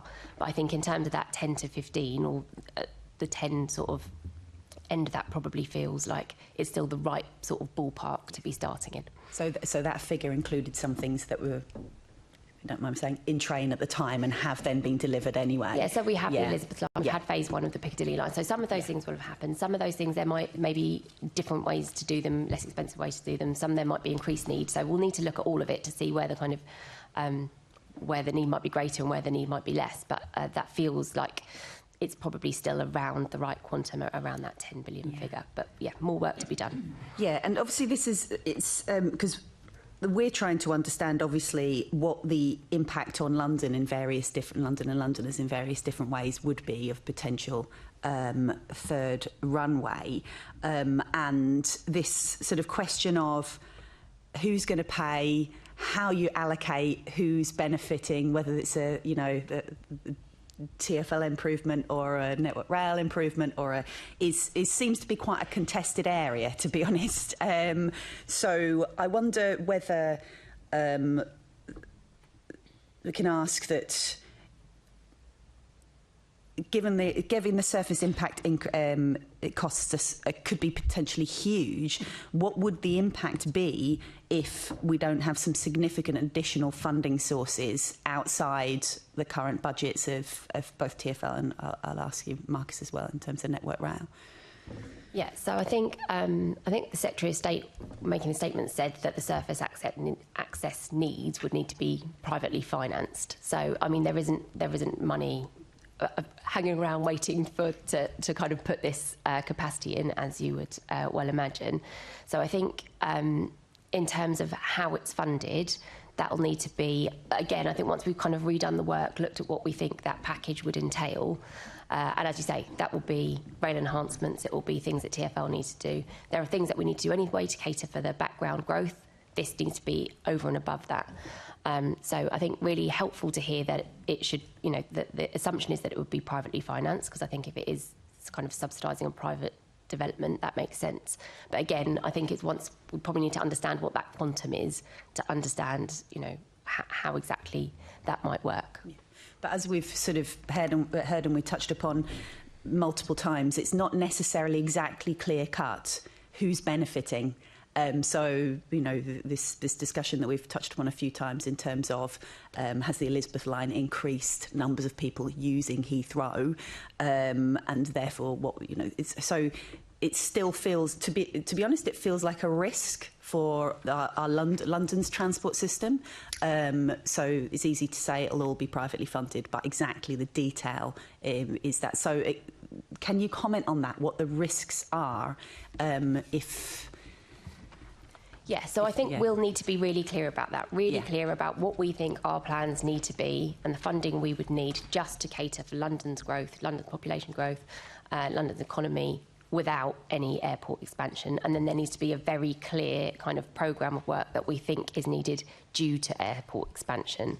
And I think that's the work that we will need to do really clearly together, because certainly if we are doing it for the purposes of supporting expansion, that's where that kind of specific funding would need to be in place. So, yeah, I think I'm not sure it's necessarily a risk, but it's definitely something that we need to do properly and make sure that all parties understand what the surface access requirements are and that they are built into the expansion plans. It's not something that sits outside or separately from other people to kind of deal with the ripple effects, if you like. It needs to be absolutely core. Thanks. And so similarly, Marcus, is there a risk that Network Rail or future bodies end up taking on some of the funding for what is effectively services and infrastructure that are needed for Heathrow? So we sort of, Network Rail operates in two ways. You have your renewals portfolio and then you have an enhancements portfolio. So, you know, we operate in a control period. So 2024 to 2029, we have a set out funding settlement that enables us to renew our network.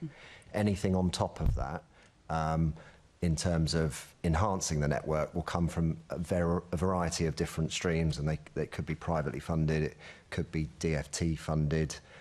So from our point of view, what we will do is highlight the schemes that are needed to support capacity growth and what the infrastructure required to cope with it. And then, you know, the funding sources will come from various elements that I wouldn't be part of, but I would set out what the requirements are and how we'd be able to deliver the capacity growth that would be needed to accommodate the extra people that we'd be carrying. And you're confident that, because obviously you're the experts, that that you would be able to have the impact on those schemes, any future rail schemes, to make sure they were properly integrated, properly built, properly run. Because obviously, you know, the trajectory we're on in terms of rail is to make sure our network is integrated. So, you know, it's easy to say, great, we'll get some private funding and we'll build a bit of rail, but it's a little bit more complicated than that, isn't it? 100%, absolutely. But in terms of the all has to be built to standards and regulations that are internationally developed, called RISs, which are rail industry standards. So anything that is being, and it could be built privately, but anything that is built has to be built to those standards to ensure it's interoperability with the rest of the network. Thank you. Nice to get to a real bit of rail nerdery there. Thank you. So I'm at the end of the questions. Has anyone, Assembly Member Moema? I just had one question, which kind of circles us back to where we started, which was around the incident recently at Heathrow. All of these possible proposals that you may or may not put forward at different points, in terms of the infrastructure that's currently there, does that factor into kind of your planning? So I know that the substation was an electricity substation, but I'm just wondering what the impact is on your services and Heathrow if you were to increase capacity at this rate to service the third runway. If that happens, where do you fit into that? Where does the rail network fit into that? Thank you. In terms of entire resilience or power resilience, or just both. So I guess in terms of TfL, this is a slightly different scenario, but in my constituency, there is a bus garage which could have some homes on it, but it could also remain partly a bus garage. But in order to do that, it needs to be assessed to see whether it can hold the set number of batteries to charge those electric buses and so on. So there's that in terms of the buses serving the airport. I don't pretend to know how you kind of power the trains, but I imagine electricity is involved somewhere. And yeah, just how you're going to keep it going to kind of mitigate against that sort of thing happening again. This time around, we were able to move people through the airport, which was good. But if there is any additional infrastructure that you're going to add to the airport or its surroundings, that will have an impact on power generation and kind of it remaining open. Yeah, so in terms of for Network Rail and its power feeds, we do generally have a fair level of resilience within the system. I mean, it doesn't always work in terms of if we have an overhead wire that comes down, that tends to be, that's quite a big problem for us that we have to put them back up again. But the failure the other week's an example where it did impact us and we were able to reroute the power through different substations via a system called switching, which is what we do. And that's for the overhead wires. There are other areas of our system that then run on generators and uninterrupted power supply batteries, but they only accommodate sort of a shorter time span, so we wouldn't be able to cope for large periods in some of our assets. So, and in terms of capacity, because of the Great Western Mainline electrification, we have got quite a lot of resilience in the system to accommodate more traffic. So we have got we can accommodate more growth into the system. For us, it will be the signalling track to make sure that's renewed to be able to accommodate more services in the future. Yeah, and I think for us, in terms of thinking about the additional services that we're talking about, that, you know, I don't think that that's necessarily a kind of risk factor in and of itself. But I think what the incident did highlight was just a sort of ongoing need for all of us in our roles about ensuring the resilience of our infrastructure and avoiding over-reliance on any kind of one aspect. So I think, again, going back to kind of what's core and what's not core, this would need to be part of those kind of core considerations of what's needed to support expansion and then the further services to support any expansion.